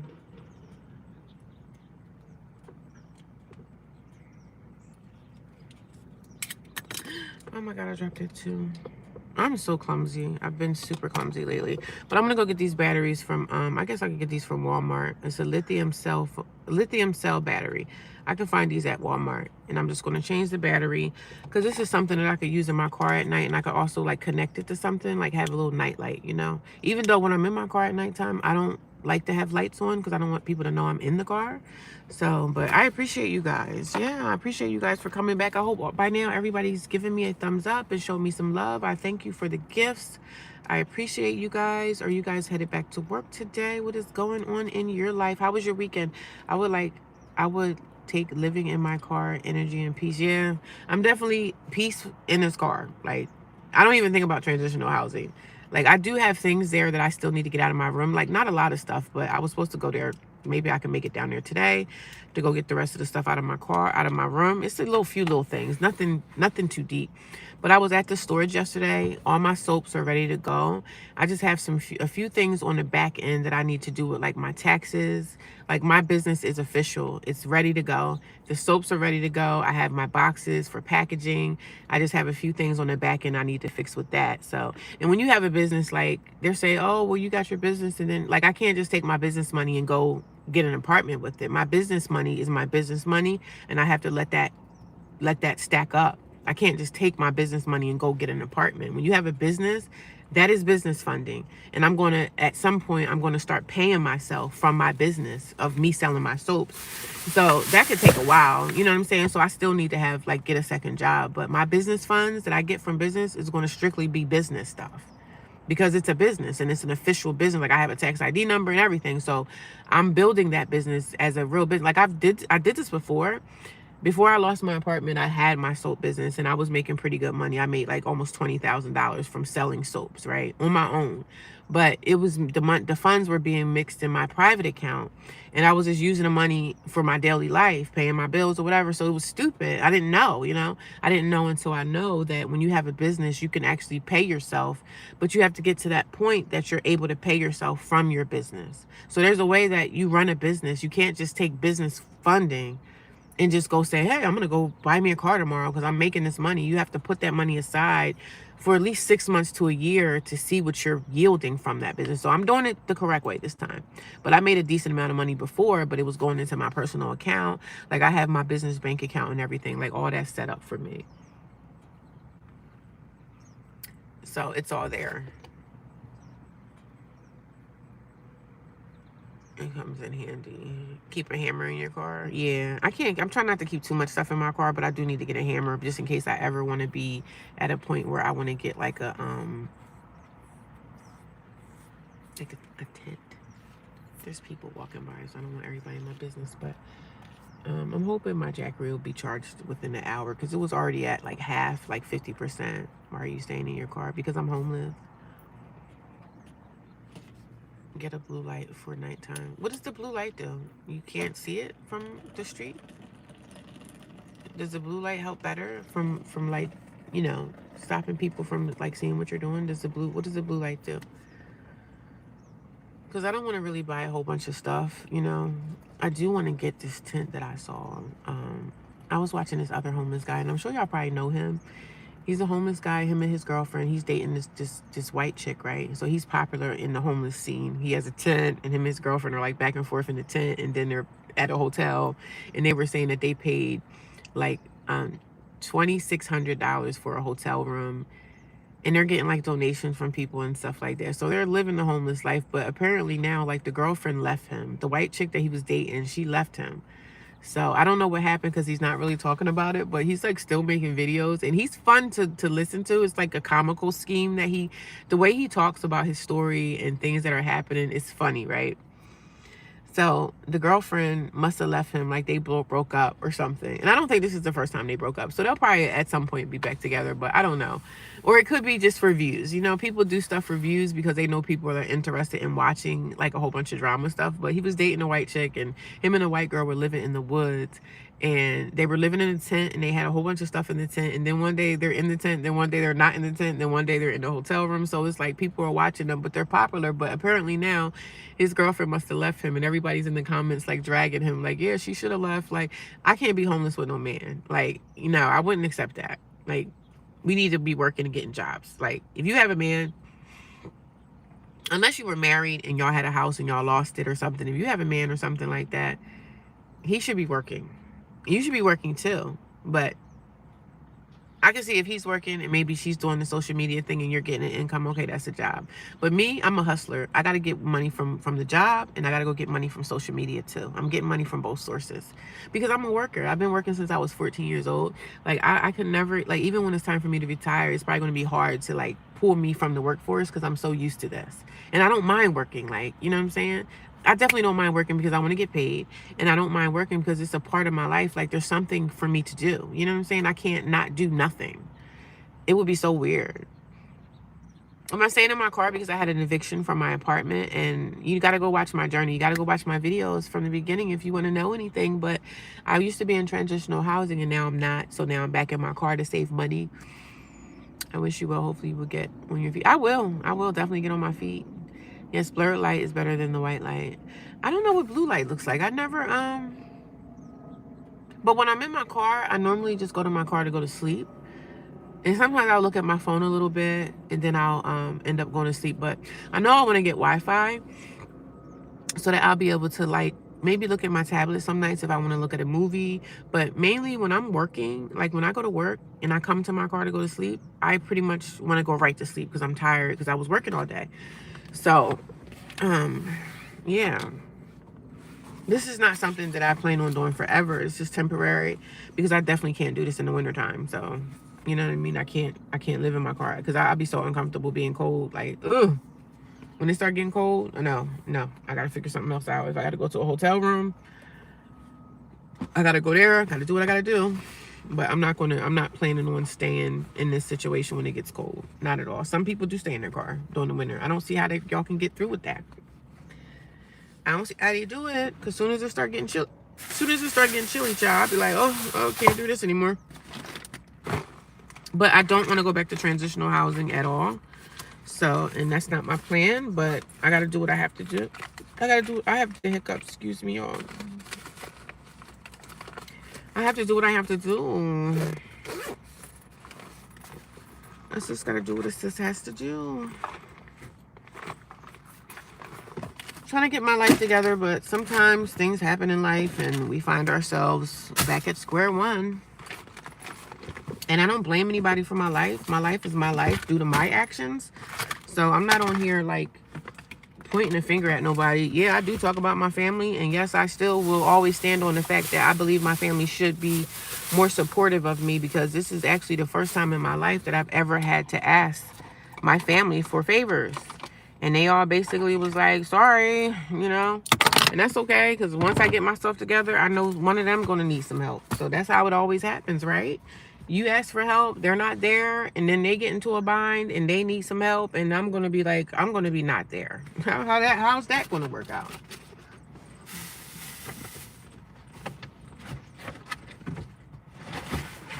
I wouldn't help a soul. Let somebody in my family go through something. You won't have me. You won't have me, because guess what? When I was in my worst, I didn't have you. And they know I'm not the type of person to sit around and, they know I'm not the type of person. Oh, here go my kid. What the hell? Here we go. They know I'm not the type of person to not work and not, you know, I have an income. So whoever I live with, I'm definitely going to be paying bills. But I remember my brother had the nerve to say one time, and this is how nasty people are. And even your family members could be the nastiest people. He was like, you got to pay rent. And I said, if I'm living with somebody, I'm damn sure going to pay rent. Do you think I'm going to be living in your house with no, like, not paying you nothing? I said, you know what? Screw all of y'all. Screw all of y'all. Screw them. That's why I stopped going to like Thanksgivings and stuff like that. My family is super fake. And I know they probably watch me. I don't give a damn. But super fake, super phony. I'm in the darkest moments of my life, and you don't have anybody to lean on when you have a big family. And mind you, I could always say that there are some people in my family that can't help me. They just can't, and I understand that. But I'm talking about the people that have the resources to be able to help you. They should be able to help you. You know what I'm saying? The people that can do that, they should be able to help you. And it shouldn't be a question because you are my sister or you are my brother, you are my cousin. There shouldn't be any excuses for the people that have the resources. They should help you. I could literally be out here freezing to death and starving. And my own siblings, they say no, they turn their head, but that's okay. Because when I get myself together, one of y'all gonna fall. One of y'all gonna be looking for something. Oh, sis, oh, me and my husband broke up. I don't got nowhere to live. Oh, really? Oh, remember when I was in yeah, sorry, I can't help you. That's the same thing I'm gonna say to them. It's my problem and not my family's. You're damn right, but my family still should help me. So however you feel, I don't care. However you feel about it, I don't care. Family still should help family. I gotta wash this. I gotta go to the laundromat today. So when the people come here and the trolls try to come here and drags me, yes, my family should be supportive, especially if they consider themselves to be Christians in the church, right?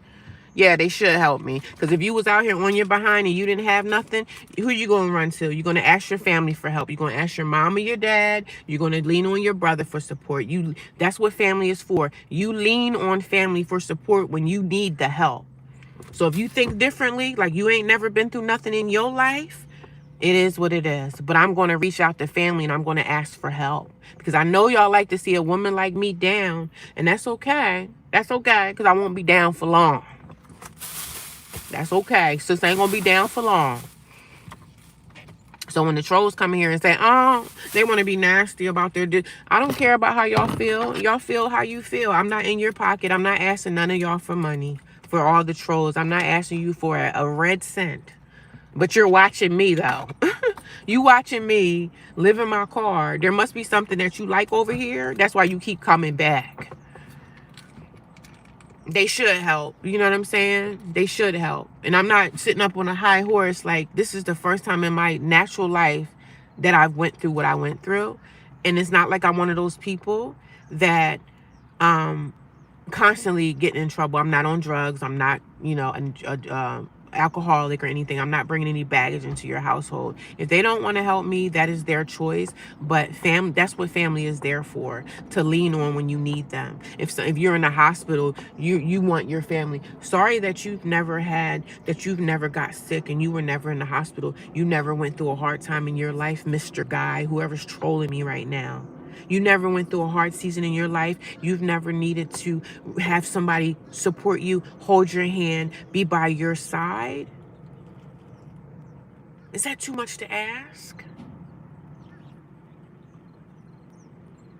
Is that too much to ask, my friend?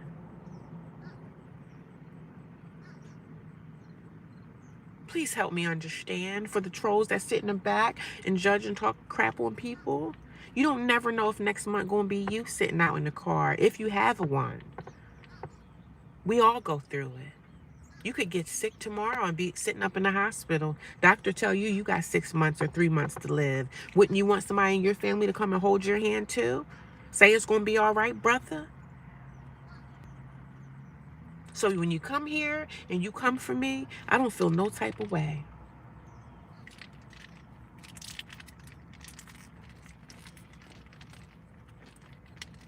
No type of way. No type of way. I don't feel ashamed, because if I wasn't sharing my journey, if I'm sharing this journey, I'm obviously not ashamed. Good morning. How you doing? Thanks for coming by. But people want to make you feel bad. They want to make you feel low. Your own family want to make you feel low. You were homeless with 3 children. I got my own story to tell. This has been the worst time of my life, literally the last 2.5 years. I've been going through this even before I lost my apartment, going through struggles, going through this, going through that. I never asked anybody for anything, because I never had to, because I always provided for myself. So when you find yourself in a position like this where you might have to ask for a help, or you might have to ask for a handout, or, I drive past these houses every day. How do you think a homeless person feels when they see people? A lot of these people that's living in these big houses, these beautiful condos, they're not even making it. They're not even making it.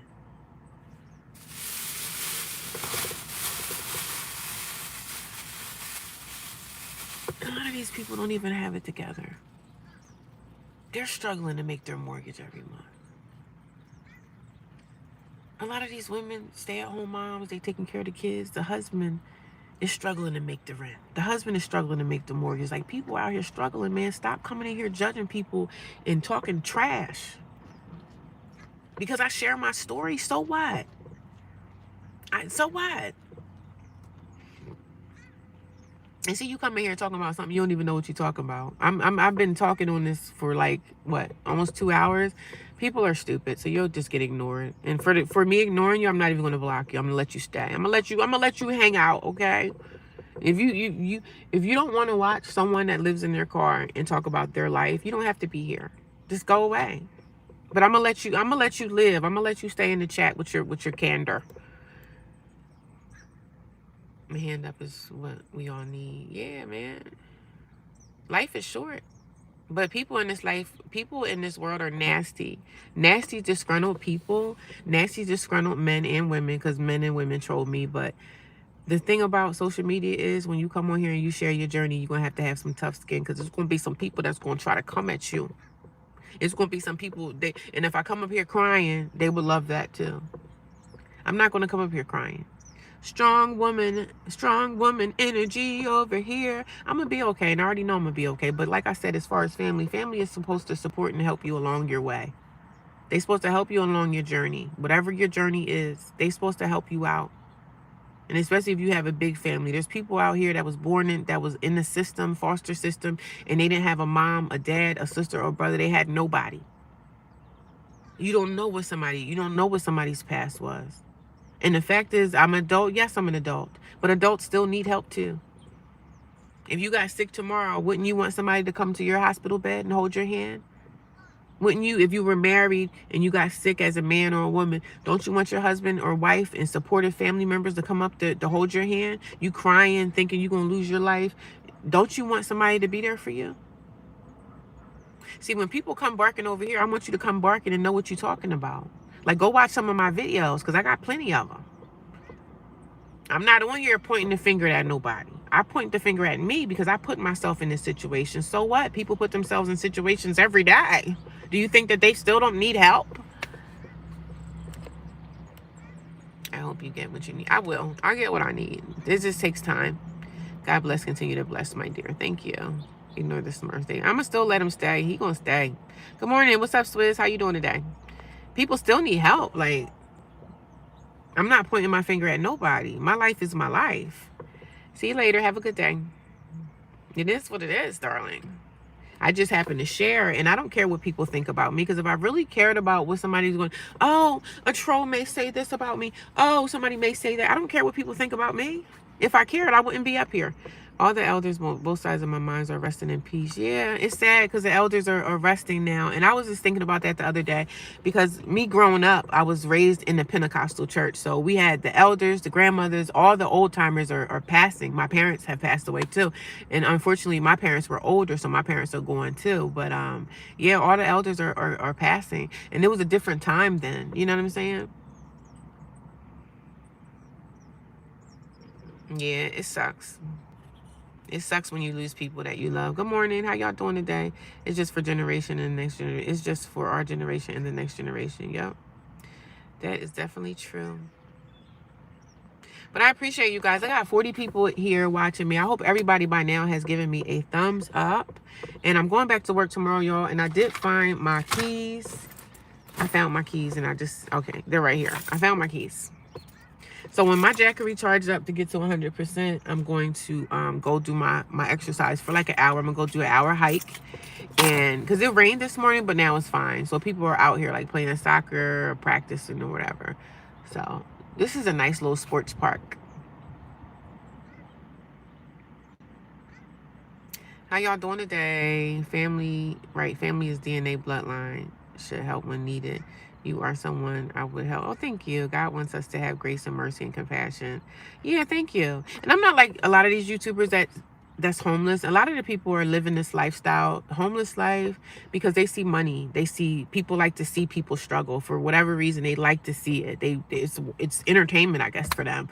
But my situation is totally different. Like, I'm just sharing my journey, sharing my story. So whatever people may feel about me, or, oh, you live in your car, you could go back to transitional. Like, I just share my life. So if me sharing my life offends you and this is not something that you want to see, don't freaking come here. Like, you don't have to watch me. I don't care what people think, because if I cared, I wouldn't share this. This is life that a lot of people are living right now. A lot of people can't pay their mortgage. They can't pay their rent. They can't afford it. And if you're a single person and you're on your own, this is a lifestyle that you could live. And regardless of what they think or say about me, you think I care? I get a check from YouTube every month. Thank God. Thank God I was able to open up that avenue of sharing, because somebody was like, share your story, because I did it before. I had a whole nother channel, but that channel didn't really I didn't make it too far with that. That channel didn't make it too good, because when I had that channel, that's when I first had started YouTube, and I was strictly like trying to make money, and it didn't work for me. So when you just strictly come into like YouTube as far as like making money, a lot of the time, sometimes it may not work for you. So I was strictly, years ago when I started, I was younger when I first started, because I've been doing YouTube now for like 15 years. So I had a whole nother channel. It was kind of like a vlogging thing. I kind of didn't know what I was doing. And I think I probably got like 2,000 or 3,000 subscribers over there. So I'm going to keep that channel just for my soap and stuff. But this channel was totally different, because I was going through a hard time in my life. And I was like, you know what? I'm going to share. But when I started sharing, I didn't think that it would turn into this. Like, people would really be like, oh my God, look at this woman. And it's turning into something good for me, because my channel is growing. I'm just getting off work. I am on nights now. I'm glad I was able to check your live. Keep going. Thank you, Swizz. Thanks for coming by. Get some rest. I hope you have a good day, okay? You and your family. Talk to you later. And congratulations on your granddaughter. I saw you, your daughter had a baby. Congratulations. I ain't homeless, but I'm just a loner. Grandparents was my best friends ever and been going. It's just me going. Just couldn't give a fuck about family when I was in the group homes, prison. Oh, yeah. It's hard, man. But at least you got the mindset. Being by yourself is okay. Like, I've been by myself for a long time, right? It's okay. Good morning. How you doing? It's good. It's okay. You know what I mean? being on your own is okay. And when you're in a situation like this, you definitely get to sit with yourself in silence and just hear silence. Like, it's okay to be by yourself. It's okay. It's really okay. Thank you. I'll talk to you later. Have a blessed day as well. Just alone. Her grandparents was my best friend. I miss my grandparents too. My grandmothers had passed away a long time ago, but it's nice to have family and people that love and care for you. It's nice. It's a nice feeling to have that. It's nice to have someone that you can call on when you're crying or you need somebody to hold your hand, or people be sick in the hospital, nursing homes. Nobody wants to be alone. But if you have to be alone, it's okay to be alone if you need to, because you could really fix yourself. Some men come up here and tell me, "Oh, you need to go find a man." No, I don't. I need to fix my life. I'm not worrying about finding a partner. I'm okay on my own. I'm fixing myself. I'm okay with me. And it's okay to be okay with yourself. It's okay to be alone if you need to be. I can go out there tomorrow, go put on me a nice heel, put on some lip gloss, fix my hair, put on some makeup. I could go find me a man if I want to. That's not hard. But come on. What kind of caliber of a person are you finding when they just probably want you because you're beautiful or you look good or you got a nice body? Like, I'm like, finding a partner is the last thing I'm thinking about right now. My thing is finding myself and getting myself together and getting back on my feet. I'm going to be so excited when I get my apartment again, because I have dreams in my head of how I want my room to look and how nice I want to have it, because it's going to be my comfort zone after everything that I've been through. Living in a house with family that don't want you there, like I did. I'm not going to lie to you guys. I stayed with my niece, and I thought my niece was like my best friend. I literally thought my niece was my best buddy, and I thought she was like my sister that I never had. My niece betrayed me. And you guys got to go back and find the videos if y'all ever want to know anything about what happened with that. But my niece took me in when I lost my apartment, because me and my niece were like, we were like best buddies. Like, I would talk to her at least 2 times a week, just talk about our lives and stuff like that. So I loved my niece. I looked at my niece like, Dad, you're like a sister that I never had, you know? Talked to her about a lot of personal stuff in my life, told her a lot of my business. And when I end up living with her, she just turned into this demonic devil. And I was like, damn, she just started treating me like she's the one that offered me to live with her. And the funny thing was, I never asked her, could I live with you? When I lost my apartment, I was like, oh, I'm just going to go to the shelter and figure it out that way. She was like, oh, no, you can come here and we'll stay with us. Because my niece was a single mom and she had her kids there with her. And when I moved in with her, I guarantee y'all not. As soon as I stayed there, I was there not even a week. She started showing her true colors. She just had this disgusting, demonic attitude. But everybody in the family used to always talk about her, how miserable she is. Because I always know, like, she has a sister and a brother that are in relationships and stuff like that. She used to always dog them out, like, oh, she don't like her brother's boyfriend. Oh, look at her, look at them. She always talked about everybody, you know what I mean? So when I end up living with her, and I never lived with her before, but I see what everybody was talking about, and she ended up putting me out. Like, she literally ended up putting me out, and me and her kind of got into a verbal argument, because if you want me out of your house and you asked me to come here, she asked me to move in with her, and I was paying her rent and everything, and she just turned the tables on me. I guess she got tired of me being there. And one day I left from work after working a long shift, and she ended up knocking on the door while I'm in the bathroom, sitting on the toilet from leaving work, from being tired, ready to take off my makeup, take a shower. She knocked on the bathroom door and said, oh, we need to talk. And she did all this stuff in front of her kids. So we just kind of was going back and forth, and it was so messed up. I'm just like, damn, you supposed to have been my family. You supposed to be my niece. Like, I looked at you like a sister that I never had, because she knew I wasn't close with my family. But some people will put you in situations knowing they really don't want to help you, but they want to see you fail so bad, bro. Your own family, your own kinfolks, they want to see you at your freaking worst, bro. And that's what my niece did. She put me out, and I left, but I didn't leave that night, because I told her, I said, no, I paid you rent. I ain't going no freaking where. So we kind of were going back and forth. And I remember I left her house, and I think it was in May of 2024, I believe it was. And just the way she did it, you could have just said, listen, I need to talk to you. Can we go outside and have a chat? And then fine, no problem. But the way she did it, the kids were home and she's knocked on the bathroom door. Oh, we need to talk. And then while we were arguing, she called the police on me. And the police came there and looked at her and laughed. Like, does she get mail here? How long has she been here? And I already know that routine with kicking people out. When someone gets mail at your house and they've been there for a long time, you can't just kick them out. You have to go through a court process. And I didn't go that far with her, but I knew what the cops were going to say. You called the cops on me. The cops came. They did nothing, which was fucked up. Like, you're supposed to be my family, and you call the police on me because I wouldn't leave? Yeah, I'm not going to leave. I paid you rent. Why would I leave? Oh, she's telling the cops that she want to beat me up and basically threatening me. But just a lot of drama. But all this stuff ensued in front of her children. She did all of this in front of her kids. I'm saying, you about one ghetto hood rat, aren't you? You about one ghetto hood rat, aren't you? And I end up leaving like 2 weeks after that because I know the end of May. Her birthday is in May, so I left a little bit before her birthday, but it just took me out. I was like, damn, that was so messed up. Just do you, the most got a hand on you. You had a hard life, highly favored in the spirit realm. Amen to that. I believe. Yep. I know, never deal with men when you're in it. No, I would never deal with a man right now. Hospitals are social workers. Hospitals have social workers. Yeah, I mean, I'm dealing with people. I have social workers, caseworkers. People are on my case, but I'm not the only one out here, you know? I've been there when you live with people, they power trip. Yeah, she started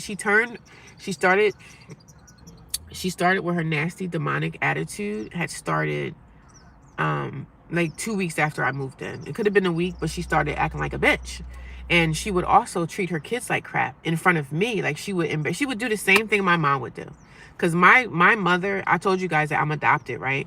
So the parents that adopted me, my niece is my parents that adopted me. That's her my mother that's my niece. So my mother was her grandmother. But I also was adopted, so we weren't blood. So imagine how they treated us. They treated us like we were outsiders. They always treat like adopted kids, foster kids, like they're nobodies. They treat foster kids and adopted kids like,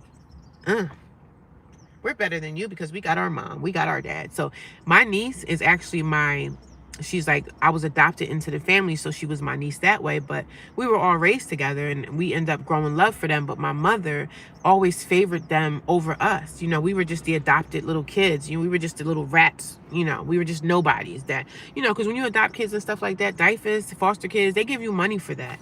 And people get money because they only look at the money, but they really don't want to help the kid. They really don't even, most of them don't even love the kids.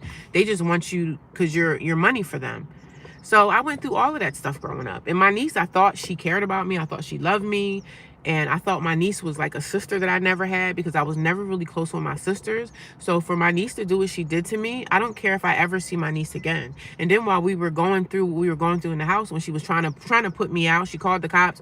Don't you know her kids were upstairs? You know they were listening. Your kids are listening to you treat me like this, and you think that's normal behavior? You think that's normal behavior for your kids that are like teenagers? And you're being disrespectful to me. You're calling the police on me. If you wanted me out of your house, all you had to do was say, hey, let's go outside and have a chat. I would have been like, okay. I would have moved out silently and didn't say anything. Why do you have to involve your children? Because people like her are petty and you like audience. You like people to sit around and watch you treat other people like garbage because you can. I grew up in groups homes and done a bit in the state. I came out and they wouldn't let me out because I didn't have an address. I found my biological mom stayed on the floor in the living room. She would curse me out. Yeah, it's fucked up, man. Family can be your worst enemy. That's why I was like, you know what? I don't care if I see anybody in my family ever again. My brother, my baby brother that I love so much. I took care of him like he was. And when I say my baby brother, these were my blood brothers. Like when I was adopted into this family, it was just me, my blood sister, and my blood brother. My mom adopted us, and then she just ended up like adopting a whole bunch of kids. So we're like a whole bunch of adopted kids in this big house. So that was a family for us. But my mother, she was very abusive. My dad was like disconnected. All he did was work and bring home the paycheck. So there was really no love in the house. My mom, she didn't really love us because she was abusive. She used to call us names. I have a sister that was like darker than me. She's like 2 or 3 shades darker than me. She used to call her the horrible names because she was the darker one in the family. I'm dark skinned too, but my sister was darker. But for some reason, thank God I never grew up with that. Like, oh, I don't like myself. I don't like my dark skin. I don't like my hair. Because my mom used to talk about it. She used to call me big nose. Like, thank God I never grew up with that, like, over my life. Like, I never grew up with having that over my life. Like, oh, I think I'm this. I think I'm that. I have high self-esteem about myself. Like, even though but my mother didn't have self-esteem about herself. My mother didn't like herself. So she bullied us because we were kids and there was nothing that we could do about it. There was so many times in that house that I was trying to find like the DIFUS number to call DIFUS so that I could get out because my mom was abusive. But back then, DIFUS ain't what DIFUS is doing now. DIFUS will come in and take the kids and do all this stuff. So back then, man, but I love my family. Like, I love my mom. I love my dad. They were the only mother and father I ever knew. But growing up in an adopted family, my niece, I love them too because we were raised around them. I was raised around these people since I was 3, 4, 5, 6. I knew my niece, my nephew, when they were born. I remember when she came home from the hospital, but my niece's mom, which is my sister, she never liked us because my mom adopted us. She never liked us, and she's a bitch too. Like, their whole family, their bloodline, they're nasty, disgusting women. They're nasty attitudes, but they're supposed to be church people. They're supposed to be Pentecostals, church people, church moms. Those are the worst people. The worst people. Moved to cities, never looked back. Thriving all alone and broke. She was never there. But the second she came, had a chance to be there for her son, she would talk down on me. Yeah, family is like literally terrible. Family is literally the worst. They can really be horrible, but you just got to keep going. All you can do is keep going.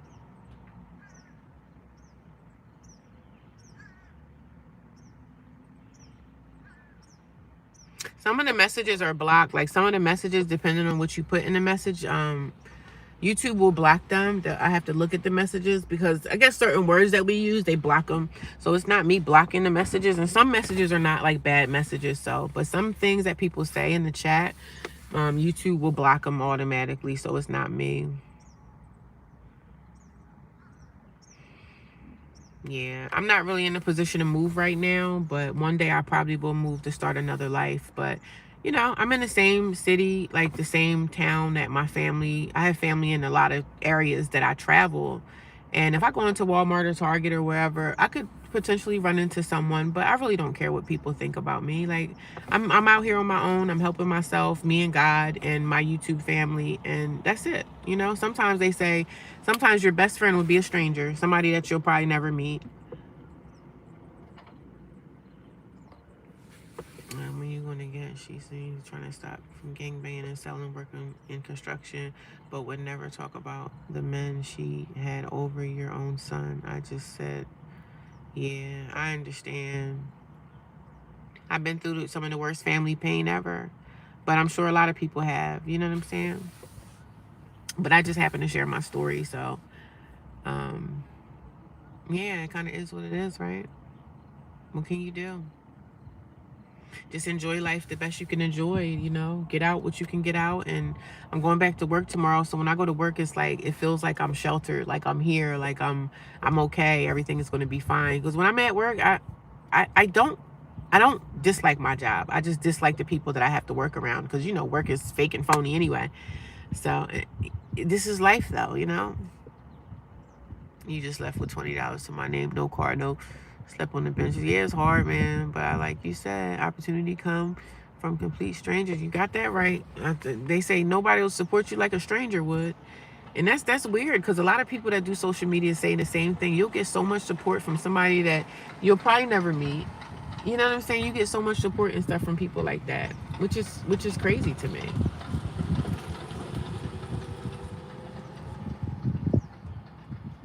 But it's also amazing that I'm building this team, like this amazing family of people I can talk to. You know what I'm saying? I can turn on my channel and just people can come here and just chat. It'll probably be people I never meet in my life, but people are here to support, and I'm here for that, and I'm grateful. I never asked for one dime from people, but they're here to support me in those kind of ways, and I'm grateful for that.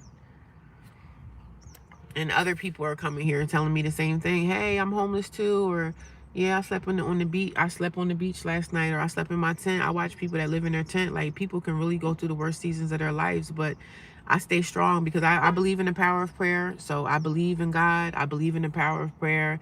I believe and know that my situation is not going to stay like this forever. You know, I take pride in my situation. It is what it is. I'm comfortable in that back seat of my car. I make it comfortable for me. I make it comfortable for me to thrive in, and I'm okay.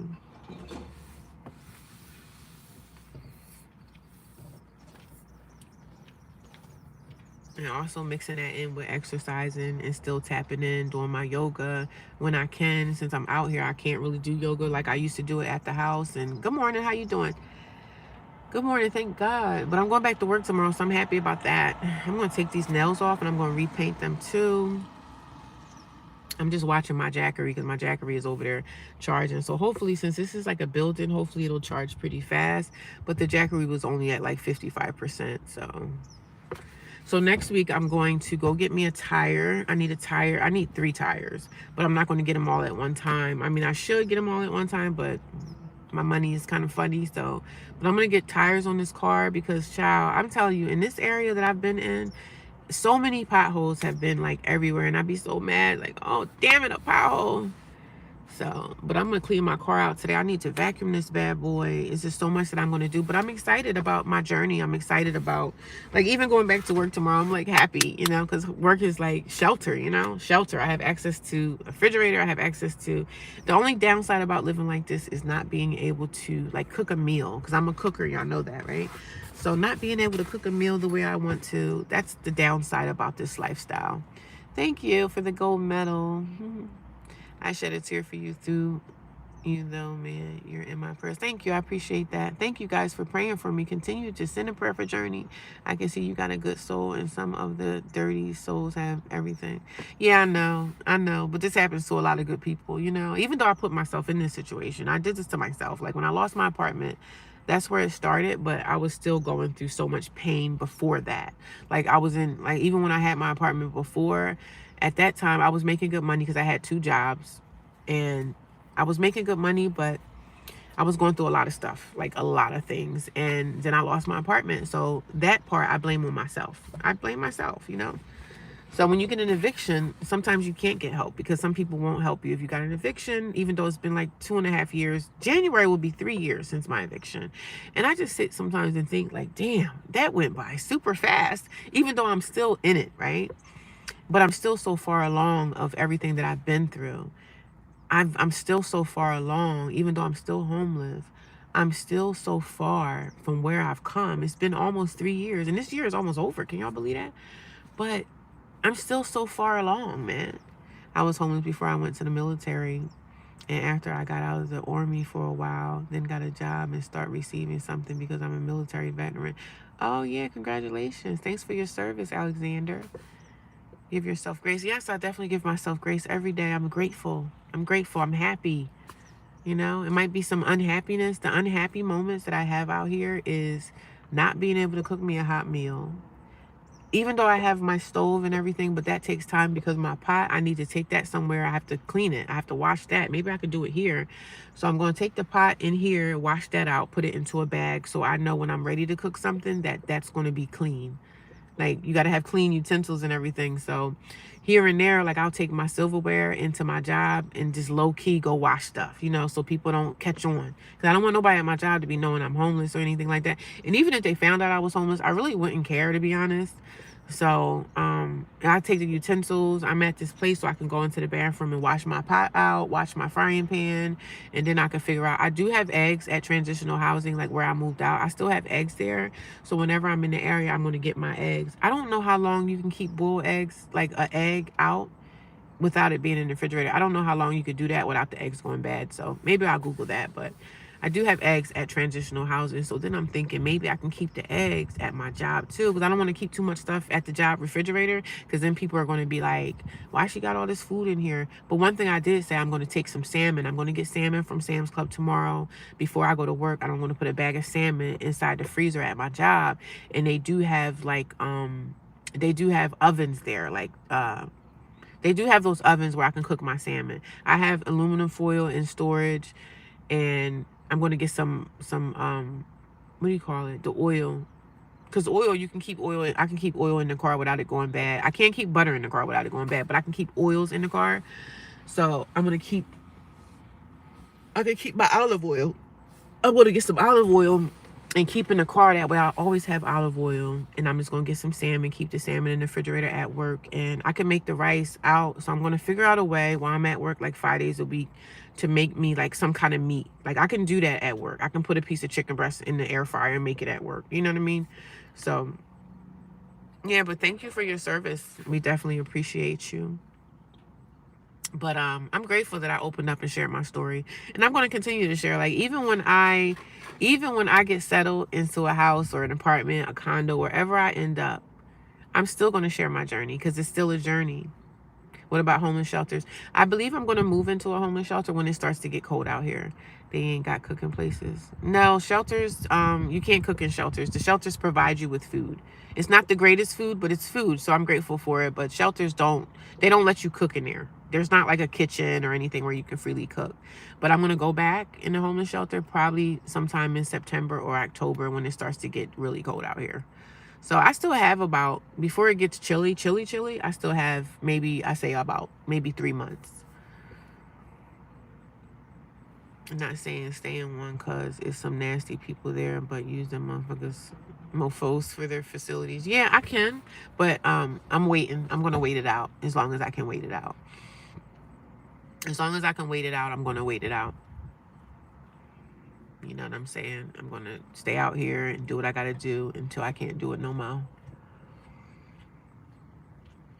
But yeah, I'm going to go back to the shelter if I need to. Like if something doesn't pull through with me with apartment or my counselors and stuff like that. But really me looking at this, I'm going to have to get it out the mud on my own and just pay for it, whatever I can get when it's time for me to pay. When that time comes, I'm going to just have to pay what I need to pay. They do have programs that'll help you like get into the apartment. So I have caseworkers and stuff that'll help me get in. My plans for today, just I'm charging my Jackery. I'm going to get out and exercise, and I have a whole bunch of stuff that I need to do before I go back to work tomorrow. I want to cook, like I want to make some maybe rice and maybe like a piece of chicken breast or something. So I want to cook something, but I just need to get some I need to get olive oil. So I'm going to get some olive oil. I can put olive oil into like an olive oil container and just keep that into my car. So if I have the olive oil, I can make stuff like in my little frying pan.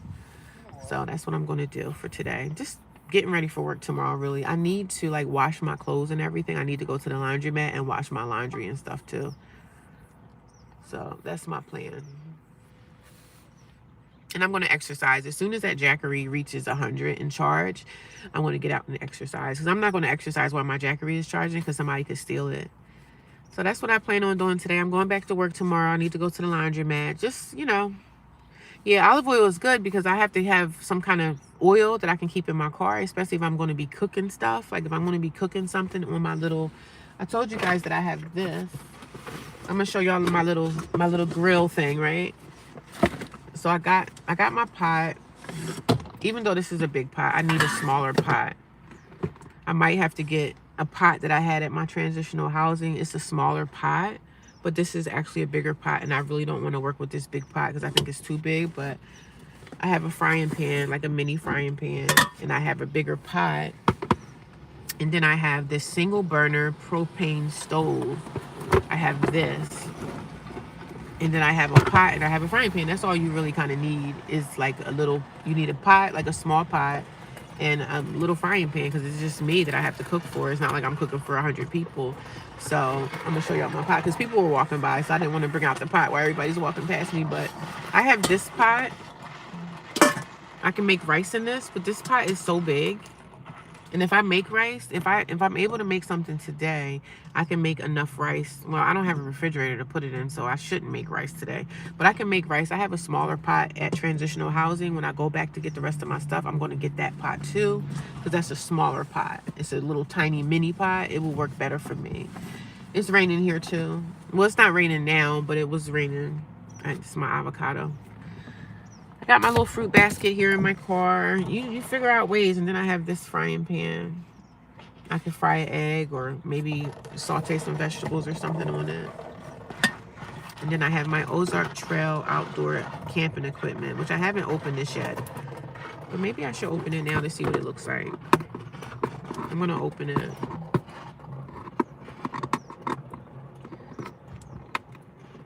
It's an Ozark Trail. I never used these before, but I can cook and make it do what it do.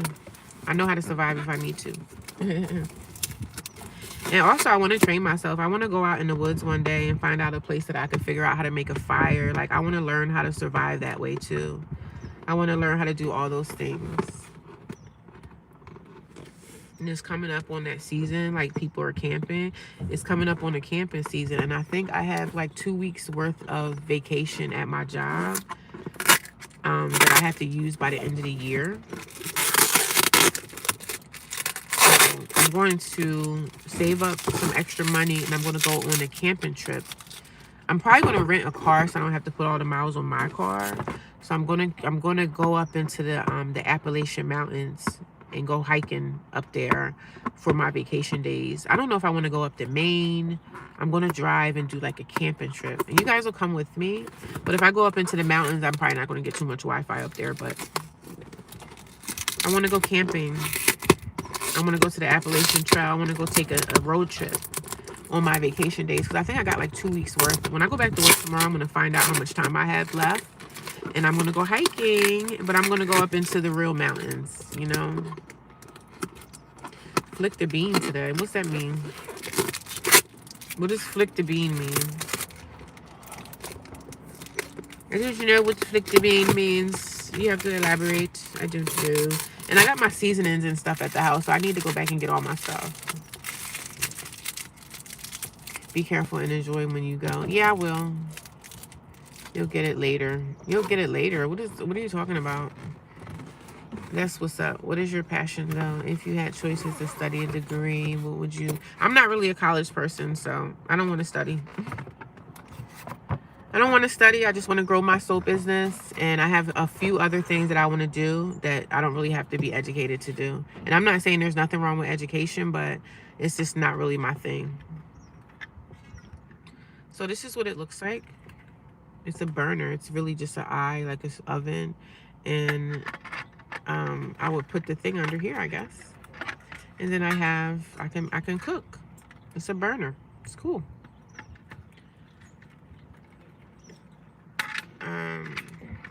The person is being fresh. Probably so. Like perverts. You know, you being a perv?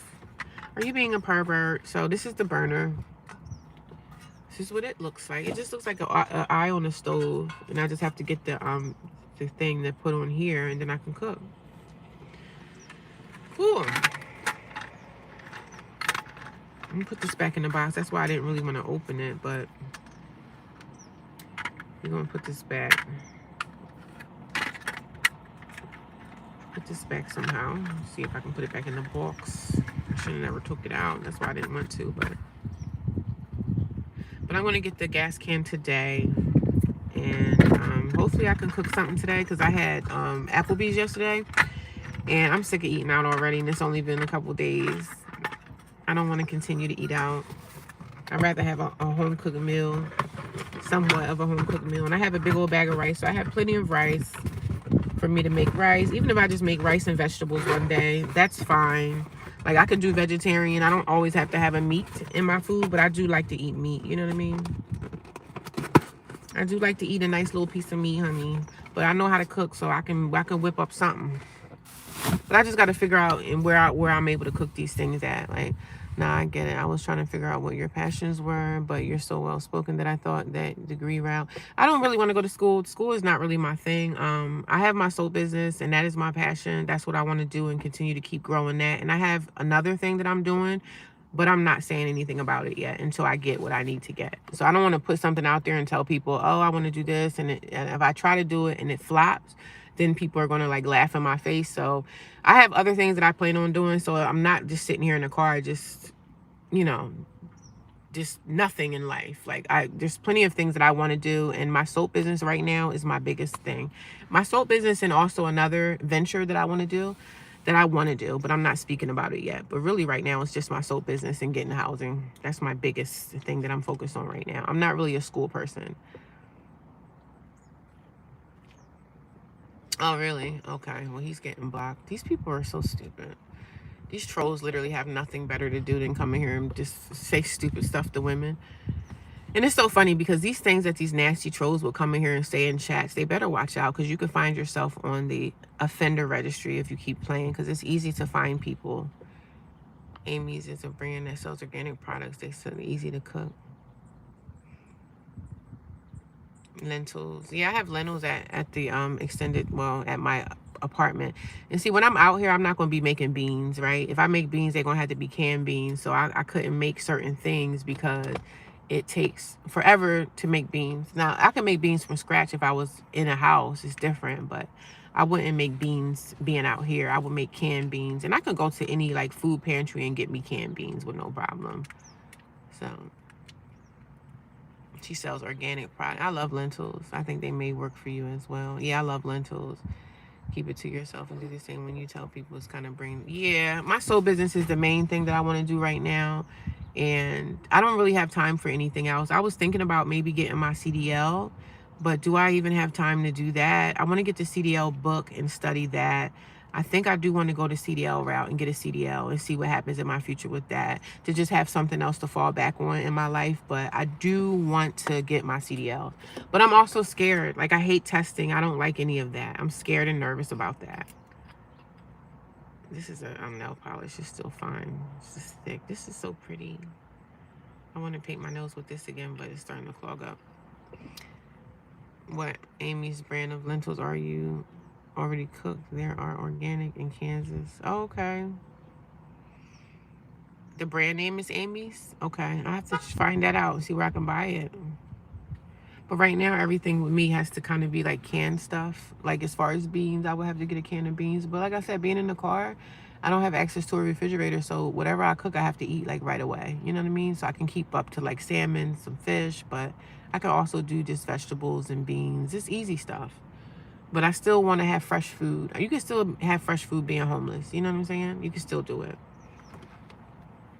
But it's just harder because you don't have a refrigerator. So,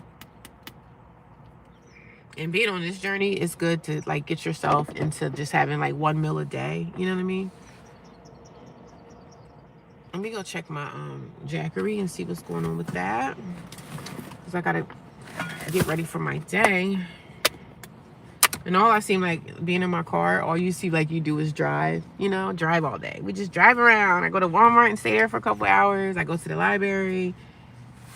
It sometimes gets to be like a little tiring, but I'm grateful to have a car, man. Grateful to have a car because, again, I just say most people don't have cars.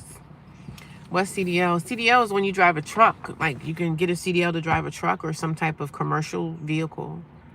If you don't mind me asking, it's like forklift or something. No, it's like a CDL truck. Like when you see those big trucks drop stuff off at Walmart. I really don't want to drive an 18-wheeler, so I can still get my CDL and drive like a different type of truck.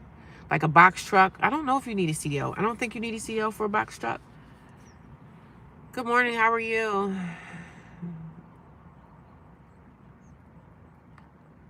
Apples travel well. Yeah, I have apples. Well, right now, I'll show you on my fruit basket. I have my fruit basket in my car. So I went to the produce yesterday and got some fruit. I got some bananas, which this is how I like my bananas to look when I eat them. I got bananas. I got two avocados. I don't know where my other avocado is. I got 2 avocados. I have a mango, and I had bought 3 mangoes. So yesterday I ate 2 of these. I love mangoes. Oh my God. And then I have peaches. I have 4 peaches. And this is like my fruit basket that I have in my car. I keep this in my car. I go get fresh fruit and I'll just keep it in my car and I'll eat those, you know, because I have a problem with like wanting to have something sweet. So I have my little fruit basket in my car, and these are like ready. Like I can cut these right now. This is how I like my avocado to be. I don't like it to be too squishy, but I can eat this for breakfast. Like I can have a banana and I can have an avocado and I can eat a peach and that'll be my breakfast. And I love fruit, so I'm a fruit person. I love fruit and I love vegetables. So you don't have to worry about ever getting me to eat my veggies because I love them anyway, you know. I have another avocado. I just don't know where it's at. What happened to you, buddy? I don't know where my other avocado is, girl. Yeah, so I'm gonna be cooking some stuff. Y'all just stay tuned. I don't know what I'm gonna cook it, but hopefully today I'll be able to make something. But I don't know where my other avocado is. I said I was gonna go check my jackery, so let me go check that and see what that's doing for. See if it got past 50 degrees, 50 whatever. Take my keys. If my jackery is done, I'm going to do my exercise because I didn't exercise yesterday, so we're going to do it today. People don't speak English was getting a CDL. Speak English was... Oh, really? People that don't speak English was getting a CDL? I mean, if they got their CDL, they have to know something. I mean, they probably got your CDL that you can speak in other languages. I'm sure they have other languages that you can get a CDL. So it's at 83. Let me show y'all. See, the jackery is at 83. So I give it another 20 minutes or so, and it should be done. So this is what I do at the park. You have access to electric. So there's the jackery. So we're almost there. We're almost there. When that gets to 100, then I'll be able to, I'm going to go in here and use the bathroom too before I start my walk. But I just have some things that I have to do today. And I'm glad it stopped raining. I need to get that tire. I got to get a tire hopefully by... Yeah, I need tires on these cars. I need 3 tires. So I'm going to work on getting those, get my oil change. The joys of living in your car. It's not always joyful, but sometimes I'll be like, oh, I'm sick of this already, but I got to do what I got to do. I got to sacrifice. You know, sometimes you got to sacrifice things to get where you need to get. Because some people are like, you should have stayed in transitional housing. I said, sometimes I think I want to stay there. I wanted to have stayed, but financially, you got to pay the bills. You're not going to stay there without paying rent. Because if you don't pay your rent, they're going to kick you out. I'm in New Jersey. How are you? Dehydrated and dried fruit seeds, nuts. Yeah, I have nuts and everything too. I have things in my car that won't go bad. That's the downside, not having a refrigerator. Somebody was like, oh, get you a 9-volt. I'm not trying to get a refrigerator because I'm not trying to be in this car that long, you know?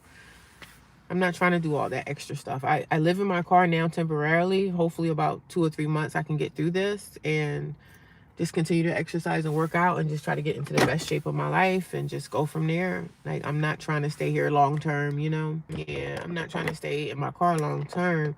I can't survive here in the winter. I'm not trying to stay in my car in the winter time. I'm just trying to stay here for now, you know?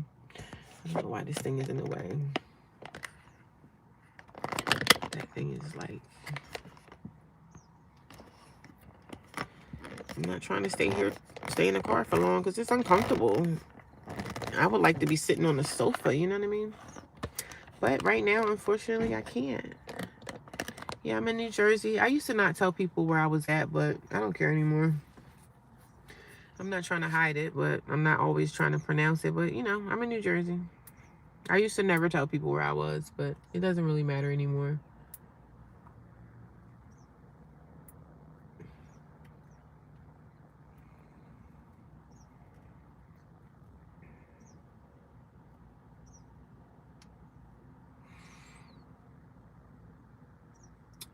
Yeah, so it's a perfect day. Like yesterday was fine because there was no sun and it was warm out.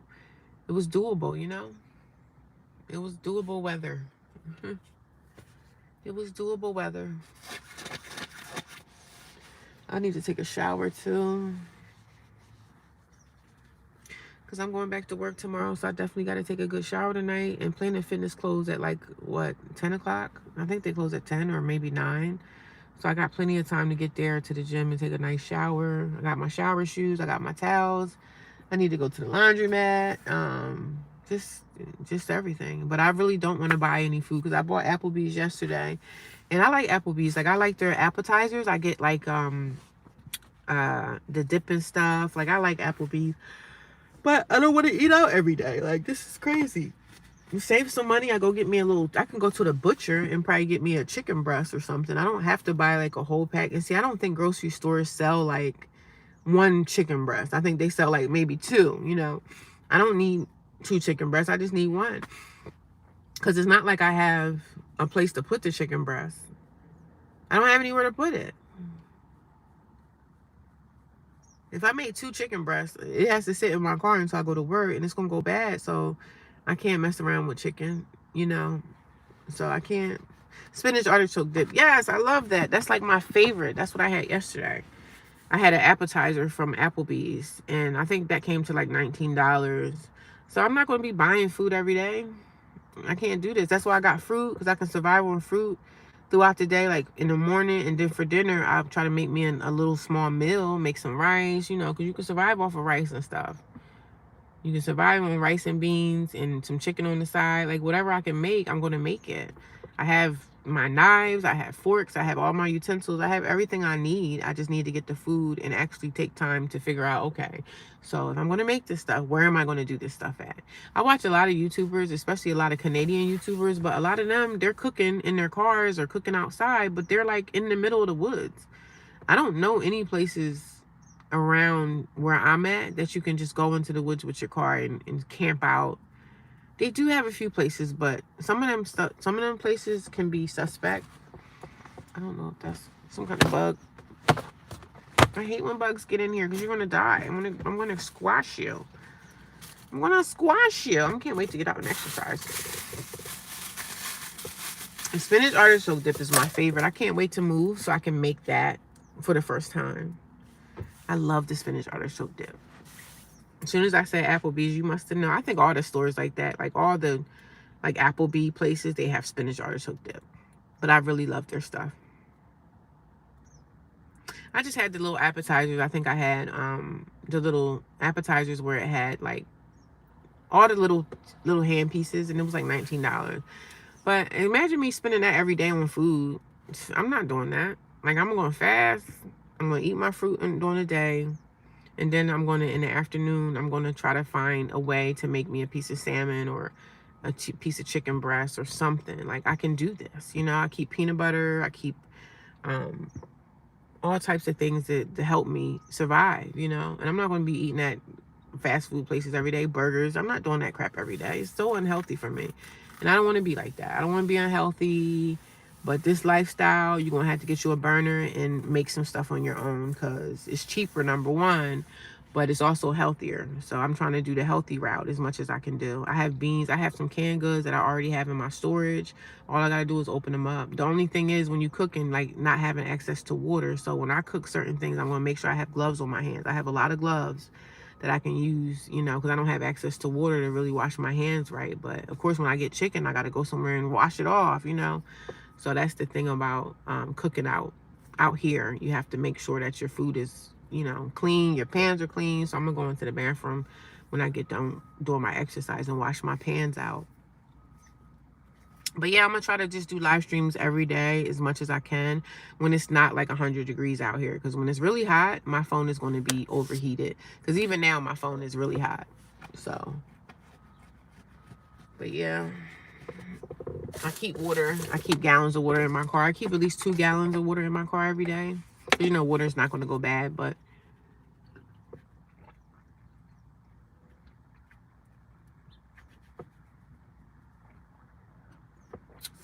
I'm going to be okay.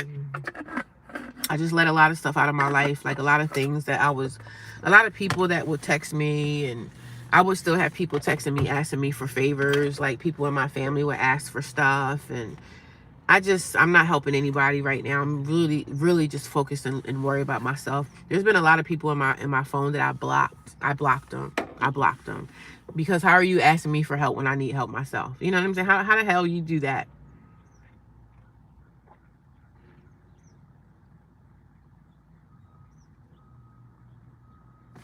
How are you asking me for something when I need help myself? I need help myself. How can I help you when I can't even help myself at this moment? Like, get a life. People are strange. They in my inbox asking me to send them cash apps. Oh, can you send me a couple dollars? You have who asked for $5? Like, you need $5?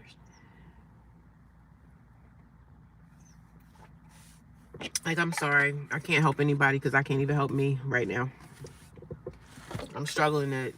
I'm sleeping in my car. I have nobody that I can help at this moment.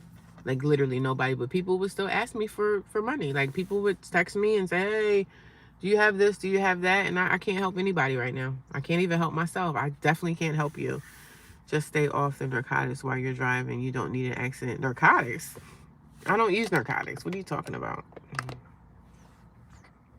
Good morning. How are you? Welcome to my channel. I don't understand why you're telling me to stay off the narcotics. I don't use narcotics. Narcotics. I don't know where you get that from, but people are weird, so people are freaking weirdos. And I even let weirdos stay on the channel. I even let the weirdos stay. Stay for good measure. For good measure, I'm gonna keep you on. I'm not gonna kick you off. I'm gonna let you stay. But I might put you on timeout.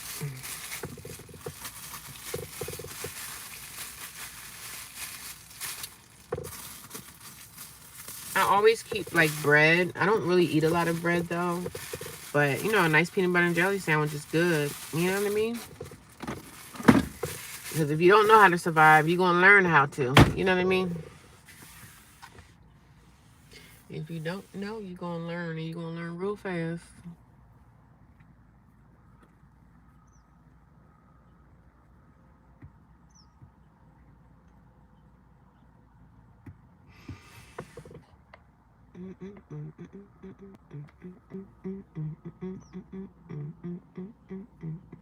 He said, I'm just bored with you. If you're bored with me, don't watch.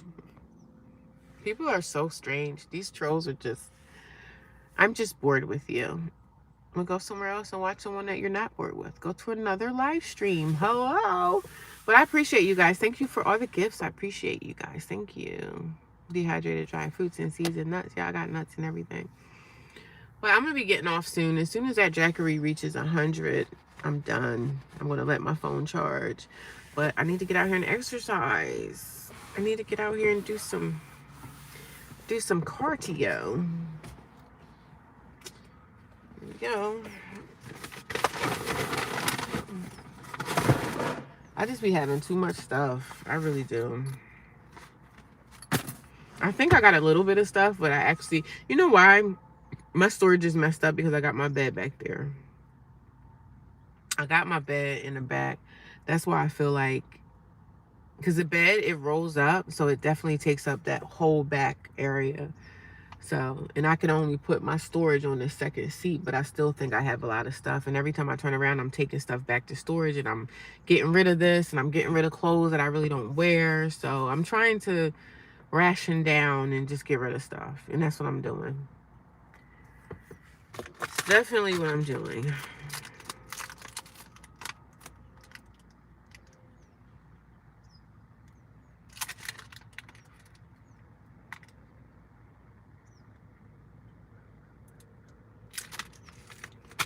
But yeah, guys, I'm probably gonna get ready to go. I will talk to you guys in the next live stream. If I got time later, maybe I'll live stream again before I go to bed for tonight. But I usually try to. Yesterday I was so tired. I went to Walmart and I was like, I don't care who sees me or whatever. I'm going fix my bed, and it was still daylight out, and I was just exhausted. Sometimes, you know, you just want to lay around, like lounge, like, you know, when you in your house or your apartment, you want to go just lounge on the couch, lay down and just relax. That's the biggest thing I miss about not having a place to live. So I was like, well, you know what, I'm gonna make that in my car. So yesterday I went to Walmart and I just fixed my bed, and I just went back there and laid down. I didn't care who saw me. And there was a lot of people in Walmart doing the same thing. I saw a lot of other homeless people living in their cars. And from what I see, it looked like they were living in their cars too. And I saw another guy in the van, and he was like, I could tell. You could just tell other homeless people if they're in their cars. You could kind of tell, you know. You could start seeing people around you and stuff. So I noticed him, and he was in his car too. But I was like, I don't care who see me. At this point, I don't care. So I put my bed down, and I was laying around. Like at 4 o'clock, I just laid. I went to one parking lot, laid around for like a little bit, went to another parking lot, and I laid around again. So I didn't really care who saw. I didn't really care who saw what. I did what I had to do. As you get to the point in this journey of homelessness and everything, you don't really be caring who see what. Like, I ain't bothering nobody, but I'm not doing anything illegal. These parks and Walmarts are places that I am able to be at. You know, I just can't sleep there at night, and I'm not really trying to, because the Walmarts are not 24 hours anymore. You could probably get away with it if it was like a 24-hour Walmart, but after COVID, a lot of these stores and these places that were 24 hours, they're not really 24 hours anymore. So that's what I found out, and that's what I learned. There's a lot of people out here running. Y'all go, y'all go, y'all go. They're enjoying themselves. Go ahead, do your thing. You gotta keep your exercise. Gotta keep it up. But I'm gonna look in my gym bag and see what I can take out to do my exercise in, and do what I gotta do for today. I definitely need to exercise because I didn't exercise on yesterday. Oh, my gym bag is actually in the back. Oh, goodness grief. Oh, God. You still beautiful despite it all. We can only show up our authentic self, and that's a frequency. Thank you. I appreciate it. I appreciate all your kind words, everyone. Thank you, everybody that's watching. I hope you guys all gave me a thumbs up by now. I know yesterday. No, I never had a problem with the cops. I never had a problem with the cops yet, because I don't sleep in places that cops can mess with you. Like, I don't sleep in parking lots, because if you sleep in a parking lot, or if you sleep in a park like this, in the middle of the night, there's a chance that a cop could find you. I'm not saying, like, to me, the cops are not looking for people that are homeless. They're not. They're just out here doing their job at night. So if they happen to come into a park like this, which these parks, after a certain time, you shouldn't be in parks like this, especially inside your car, because they're going to, like, if you're out and you don't have your car parked here, you can stay in this park all night if you want to. But if you have a car here and it's 3-4 o'clock in the morning and the cops are randomly coming through parks like this, they're going to knock on your window.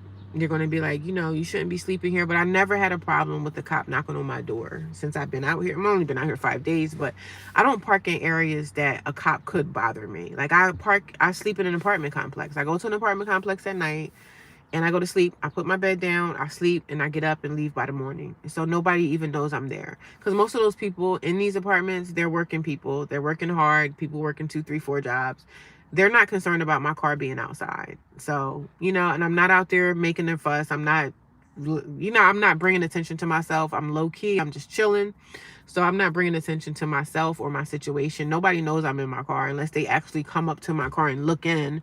Most people won't do that unless they're up to something. So I just stay in an apartment complex. I have 2 apartment complexes that I stay in. I go from one to the other. Like, I've been in this one for like 4 days, 5 days, and I think I'm gonna go to this other apartment complex tonight to sleep in, just to kind of mix it up a little bit.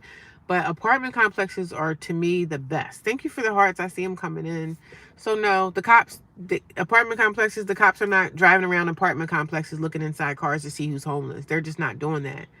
Now, if I was in a park or a Walmart or a Burger King parking lot, they're going to say, who's that? Is that an abandoned car? They're going to look in with their light. They're going to put their light in. And they're going to see nobody's here. Okay, maybe this car, something's wrong with the car. Maybe they'll be back tomorrow to get it. So I never really get harassed by cops because I don't sleep in places that they're going to bother me in. I go to places that I know cops don't go to.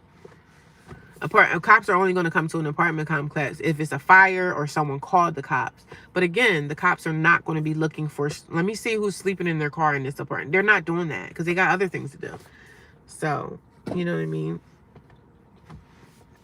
So I don't go to places that I know the police are going to be at, and they're going to be looking. They're not really looking for homeless people that's sleeping in their cars. The cops are looking for, you know, calls. They're on calls. They're monitoring traffic. So they're not really worrying about little old me.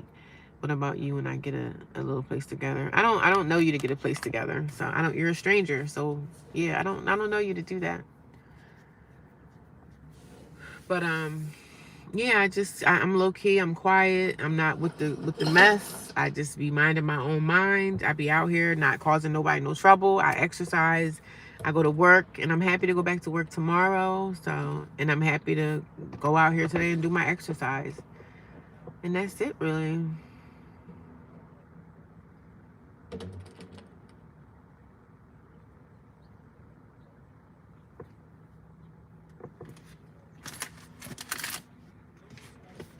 I mind my mind, you know? I just mind my mind. And it's good to have baby wipes. I got 2 packs. I have a whole bunch of these. I think I had bought like a real big pack from like Walmart one time. But keeping like a whole bunch of baby wipes and stuff in your car. I wipe my face with these. So they're good to have. They're really, really good to have, like the baby wipes and everything. I need to paint my nails again. I usually always put like two coats of paint, like nail polish and stuff on my nails. So it's pretty much amazing. But my hands, I need to stretch. I haven't did yoga in like 5 days. That is so not me. Like, I can't wait to get back into that flow. I'm in New Jersey. I'm in New Jersey. I do have a jump rope. Yeah, it's light and it doesn't. Yeah, I have a jump rope. I jump rope sometimes. Like when I'm out here like exercising and do my cardio, I will jump rope for like a few minutes to start. So yeah, I still need to information. I'm not selling the soap yet. The soap is ready, but I still have a lot of paperwork that I need to do as far as like the taxes and figuring out my shipping. I just want everything to be right when I launch this website. Like the website is ready. I have my business bank account. I just have to fix my taxes and I have to fix my shipping. I have to fix all that right. So as soon as that's ready, I'm definitely gonna let you guys know. The soaps are ready the soaps are ready for sale. So, and I can't wait to start selling the soaps I have so I can start making more soaps and everything. And I can do all that in my storage with no problem. But as soon as they're ready, I'm going to definitely let you guys know. Because I know you guys will support the my business. You'll support. A lot of people will support more if you have something. Like if you're selling something, they'll support you that way. So I appreciate it.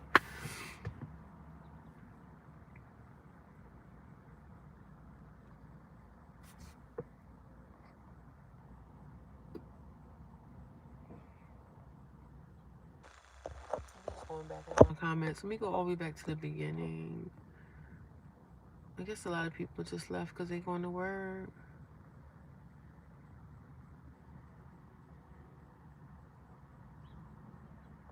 Some people say it's going to be like 100 degrees where they're at. I'm like, oh my God.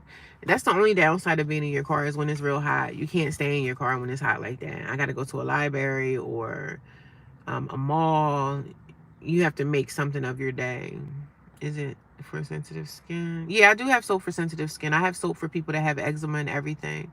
But as soon as it launches, I have all the soap ready. Everything is pretty much packed up really tight in my storage. But I just have to get my shipping documentation. I have to get that right because you know you have to pay a shipping fee when you ship something. Shipping, and I have to get my taxes and stuff in line. So because soaps are taxed, like I have to pay like soaps. You have to pay taxes on everything. We pay taxes for everything, right? So there's also a tax when you buy stuff. Like when you go to Walmart and buy lotion, there's going to be a tax attached to that. When you buy a bar of soap from the Dollar Tree or wherever, whatever you buy, certain things don't get taxed, but soaps, I have to put a tax on my soaps. So, and people may look at my thing and say, oh, that's expensive. If it's too expensive for you and you don't want to pay for it, you don't have to. So I'm not pushing anybody to purchase, but I would definitely love to have, it's for eczema. Yeah, it has oatmeal and everything inside of it. It's a beautiful bar. It's a beautiful bar. But anybody that have eczema, sensitive skin, some people can't use soaps that have fragrance in it or colorant. So I do make a soap with no fragrance and no colorants, and it also has colloidal oatmeal in it and all those good things for people that have sensitive skin. And people with sensitive skin need sensitive things like olive oils and shea butters and oatmeal, colloidal oatmeals, and just all that stuff. Sensitive skin is oatmeal.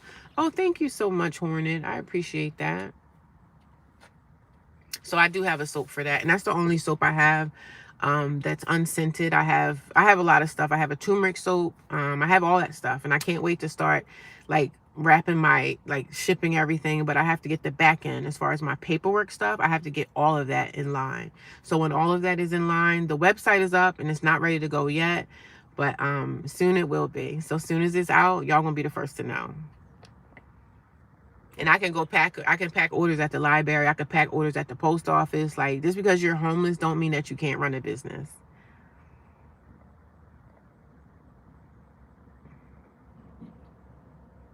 Right, stranger danger. What the heck? I know people come in here and say all kind of weird stuff. Yeah, I'll do wholesale at some point, but I need to sell what I have now. Like the stock that I have now, I want to completely get rid of those. And I will, when I launch the business, people are supporting, they will support. I have social media and other places like Facebook. I have people waiting, but I just have to I'm running my business this time the correct way, like taxes and doing all of that stuff. So a lot of that stuff takes time, but the website is there, it's ready, but it's just not ready for people to order anything because I have to get the back end, like the shipping. I want to get all of that stuff done the right way. And I'm doing it all on my own. Like I very much appreciate that donation. Thank you so much, Hornet. Thank you so much. My mattress cover. Thank you. I'm gonna get that mattress cover. I can get a cheap one from like Walmart for like probably like $10. So I appreciate it. But I know if you guys send me money or anything, I very much appreciate it. But I know YouTube takes a portion, like YouTube takes a cut. And some people don't know that, which is fine though. Thank you, Hornet. I appreciate it so much.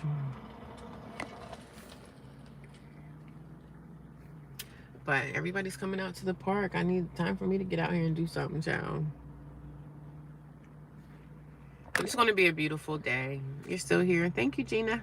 I appreciate you coming by. What do you got going on today, Gina? I just subscribed to your channel. Thank you. And I will be buying your soaps. Thank you. I appreciate it.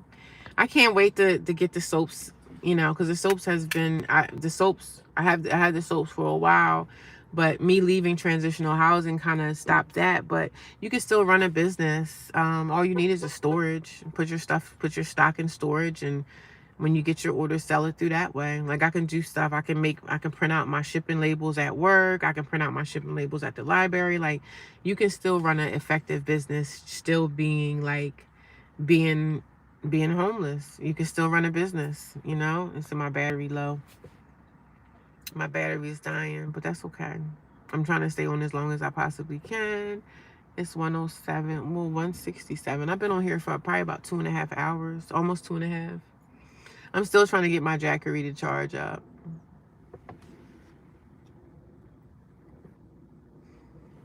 There's a lady, it looked like she came from work and went into the bathroom. She had on scrubs and now she got on regular clothes. She probably homeless too.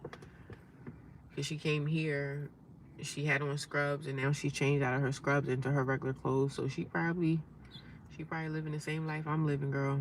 You see a lot of homeless people living a homeless lifestyle just like me.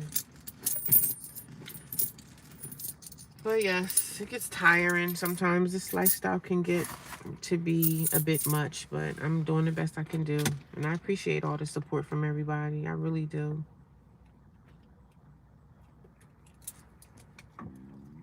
Yeah, I'm going to do laundry, but I'm going to go exercise first. Exercise is my first order of business when I get off this live stream because my phone is literally dying right now. I'm not going to have any phone when but I'm just going to keep my phone in the car and I'm just going to charge it. I'm just going to go exercise with no phone, which I don't like to not have the phone because I do record my exercises like on Nike Run Club. So thank you. I appreciate it, David. Thank you so much. I don't know what I'm going to do first. I have to make a list of what I need to do today because I am going back to work tomorrow. So I definitely want to get my clothes washed up for that. I got to get my work clothes and stuff since I don't have access to like really ironing my clothes or anything. I'm definitely going to be like washing my clothes and I have to put them on hangers so that they don't get, because you get clothes out the dryer. The clothes are not coming out of the dryer wrinkled. They're only going to get wrinkled the way that you lay them. So I have to lay my clothes a certain way in the car so that they don't get wrinkled. So when I go to work tomorrow, that I don't have to worry about going into work looking like a homeless person for real. If you need to talk, I'll put my number in the chat. Okay, thank you. Thank you. Homelessness and people living from paycheck to paycheck in America is disturbing. It's disgusting. Not when you can find money for war. I know. For bringing migrants. I know it's a big old mess, child, but I don't focus on that. I can't focus on that. I just have to focus on me, and it's heartbreaking. And I see it all the time. Like I see homeless people, drug addicts, and a lot of people look at homeless people like you put yourself in that situation. And most of us did. We either didn't pay our rent or you got kicked out of your apartment for whatever reason. But yeah, most of us put ourselves out here, but that doesn't mean that we don't need help. Because I ride past like these big houses and stuff every day. You know, I ride past these big mansions and these big beautiful homes every day, and I'm like, damn, I wish I was in there. But one day I will be. One day I'll be housed. When it comes to the American people, nobody gives a damn about us, right? I'm just keeping my eye on my Jackery. The laundromat is probably empty at this time. No, sometimes laundromats around this way, they be busy. Because a lot of people are going back to work, Monday, especially the people that work Monday through Friday. The people that work Monday through Friday have went back to work, and they might be a little dead now, but I see a lot of people that are in the homeless, that are in laundromats at this time, are like seniors, like they're washing their clothes. Some older people that are probably retired, they're washing their laundry. But it's really no joke out here, man. It's no joke out here. Survival, no joke. It's no joke. Like, this is not a joke.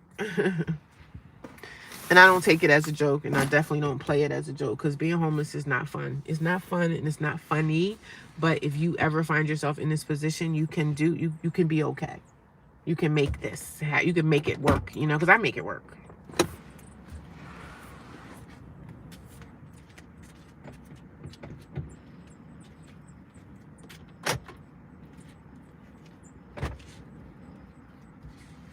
It's not fun, but you can make it work for yourself.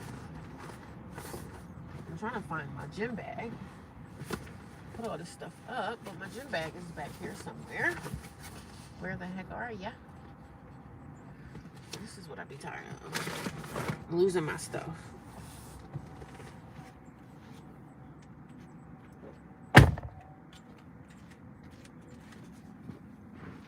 I gotta probably open that back end up, and I'm not gonna do it until I get off of live, because I don't want me opening up and they will see my blankets and everything folded up back there. But my stomach is growling, child. I guess the letters of your name. Can you guess the letters of my name? I don't know what that means. Blessing content creator. Also, I'm live now, and I'm in YouTube jail. I need support breaking out of you. So how do you get support from breaking out of YouTube jail? I don't think you can get out. Like, I don't know what I can do for you to get out of YouTube jail.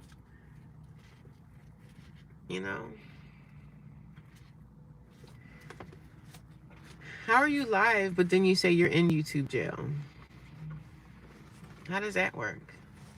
It's all about perseverance and mindset and perspective. Yeah, I understand.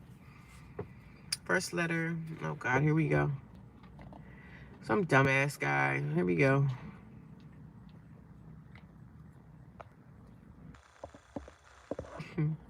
Some racist idiot. First letter N. I should have blocked him a long time ago. Sometimes I give people too much damn grace. They come on here and call you the N-word. Sis, bye. Bye. Who cares? Okay, you feel I'm an N-word. All right, you're out of here. Who cares? Who cares, my friend? Nobody gonna stop living their day because you think I'm an N-word. No one cares. But this is something that you would never say to someone's face, because you know what's gonna come next, right? You know what's going to come next, right? I'm sure y'all seen plenty of YouTube videos where people call people the N-words, and what happens after that. Did y'all see that video of that lady that was in the store that called a guy the N-word, and I think he was like Spanish, and the black dude came from the and start choking her up against some sodas. Y'all remember that video? I know y'all seen it. I know y'all saw it.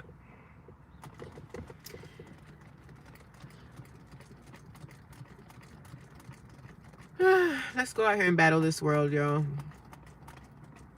Let's go out here and battle this world, shall we? And my phone is completely freaking dead. This live stream ate up all my battery, but that's okay. That's okay. We're going to get out here and we're going to get it together. But I'm going to talk to y'all soon. I love you guys, and I thank you so much for all your support. Bop in the mouth. I know, right? Ain't that the truth, Dr. J? They get beat up out here in these streets with the N-words. They already know it. And all they can do is come behind a computer screen and call somebody the N-word. Because if you a person and you want to call somebody the N-word, you already know what's coming next. You already know what's coming next. A bop upside the head, okay? You know that. So that's why they go on YouTube videos and stuff and be racist to people. Because they could never say it at work. They could never say it at work because you won't have a job. And they can never say it to your face because they know they're going to get their ass whooped. They know that. Thank you. Have a good day too, Dr. J. I'll talk to you soon. You guys, I may come live later, but we'll see how my day is going. I will talk to you guys soon, and I very much appreciate you guys. A person's a keyboard gremlin, the Smurf lower than the sidewalk trash. They think somebody, like, I'm supposed to go cry because you called me the N-word. Like, oh, gosh. Oh, half the world likes to call us the N-word, but guess what? They'll never say it to our face. They'll never say it to your face, will they? Ain't nobody bothered. I'm still out here living my homeless life. You see me? Still waving my fan. Ain't nobody concerned about some racist redneck hillbilly somewhere. Y'all know we ain't concerned about no racist redneck hillbillies. But y'all have a good day. I'll talk to you guys soon. Bye. Thank you.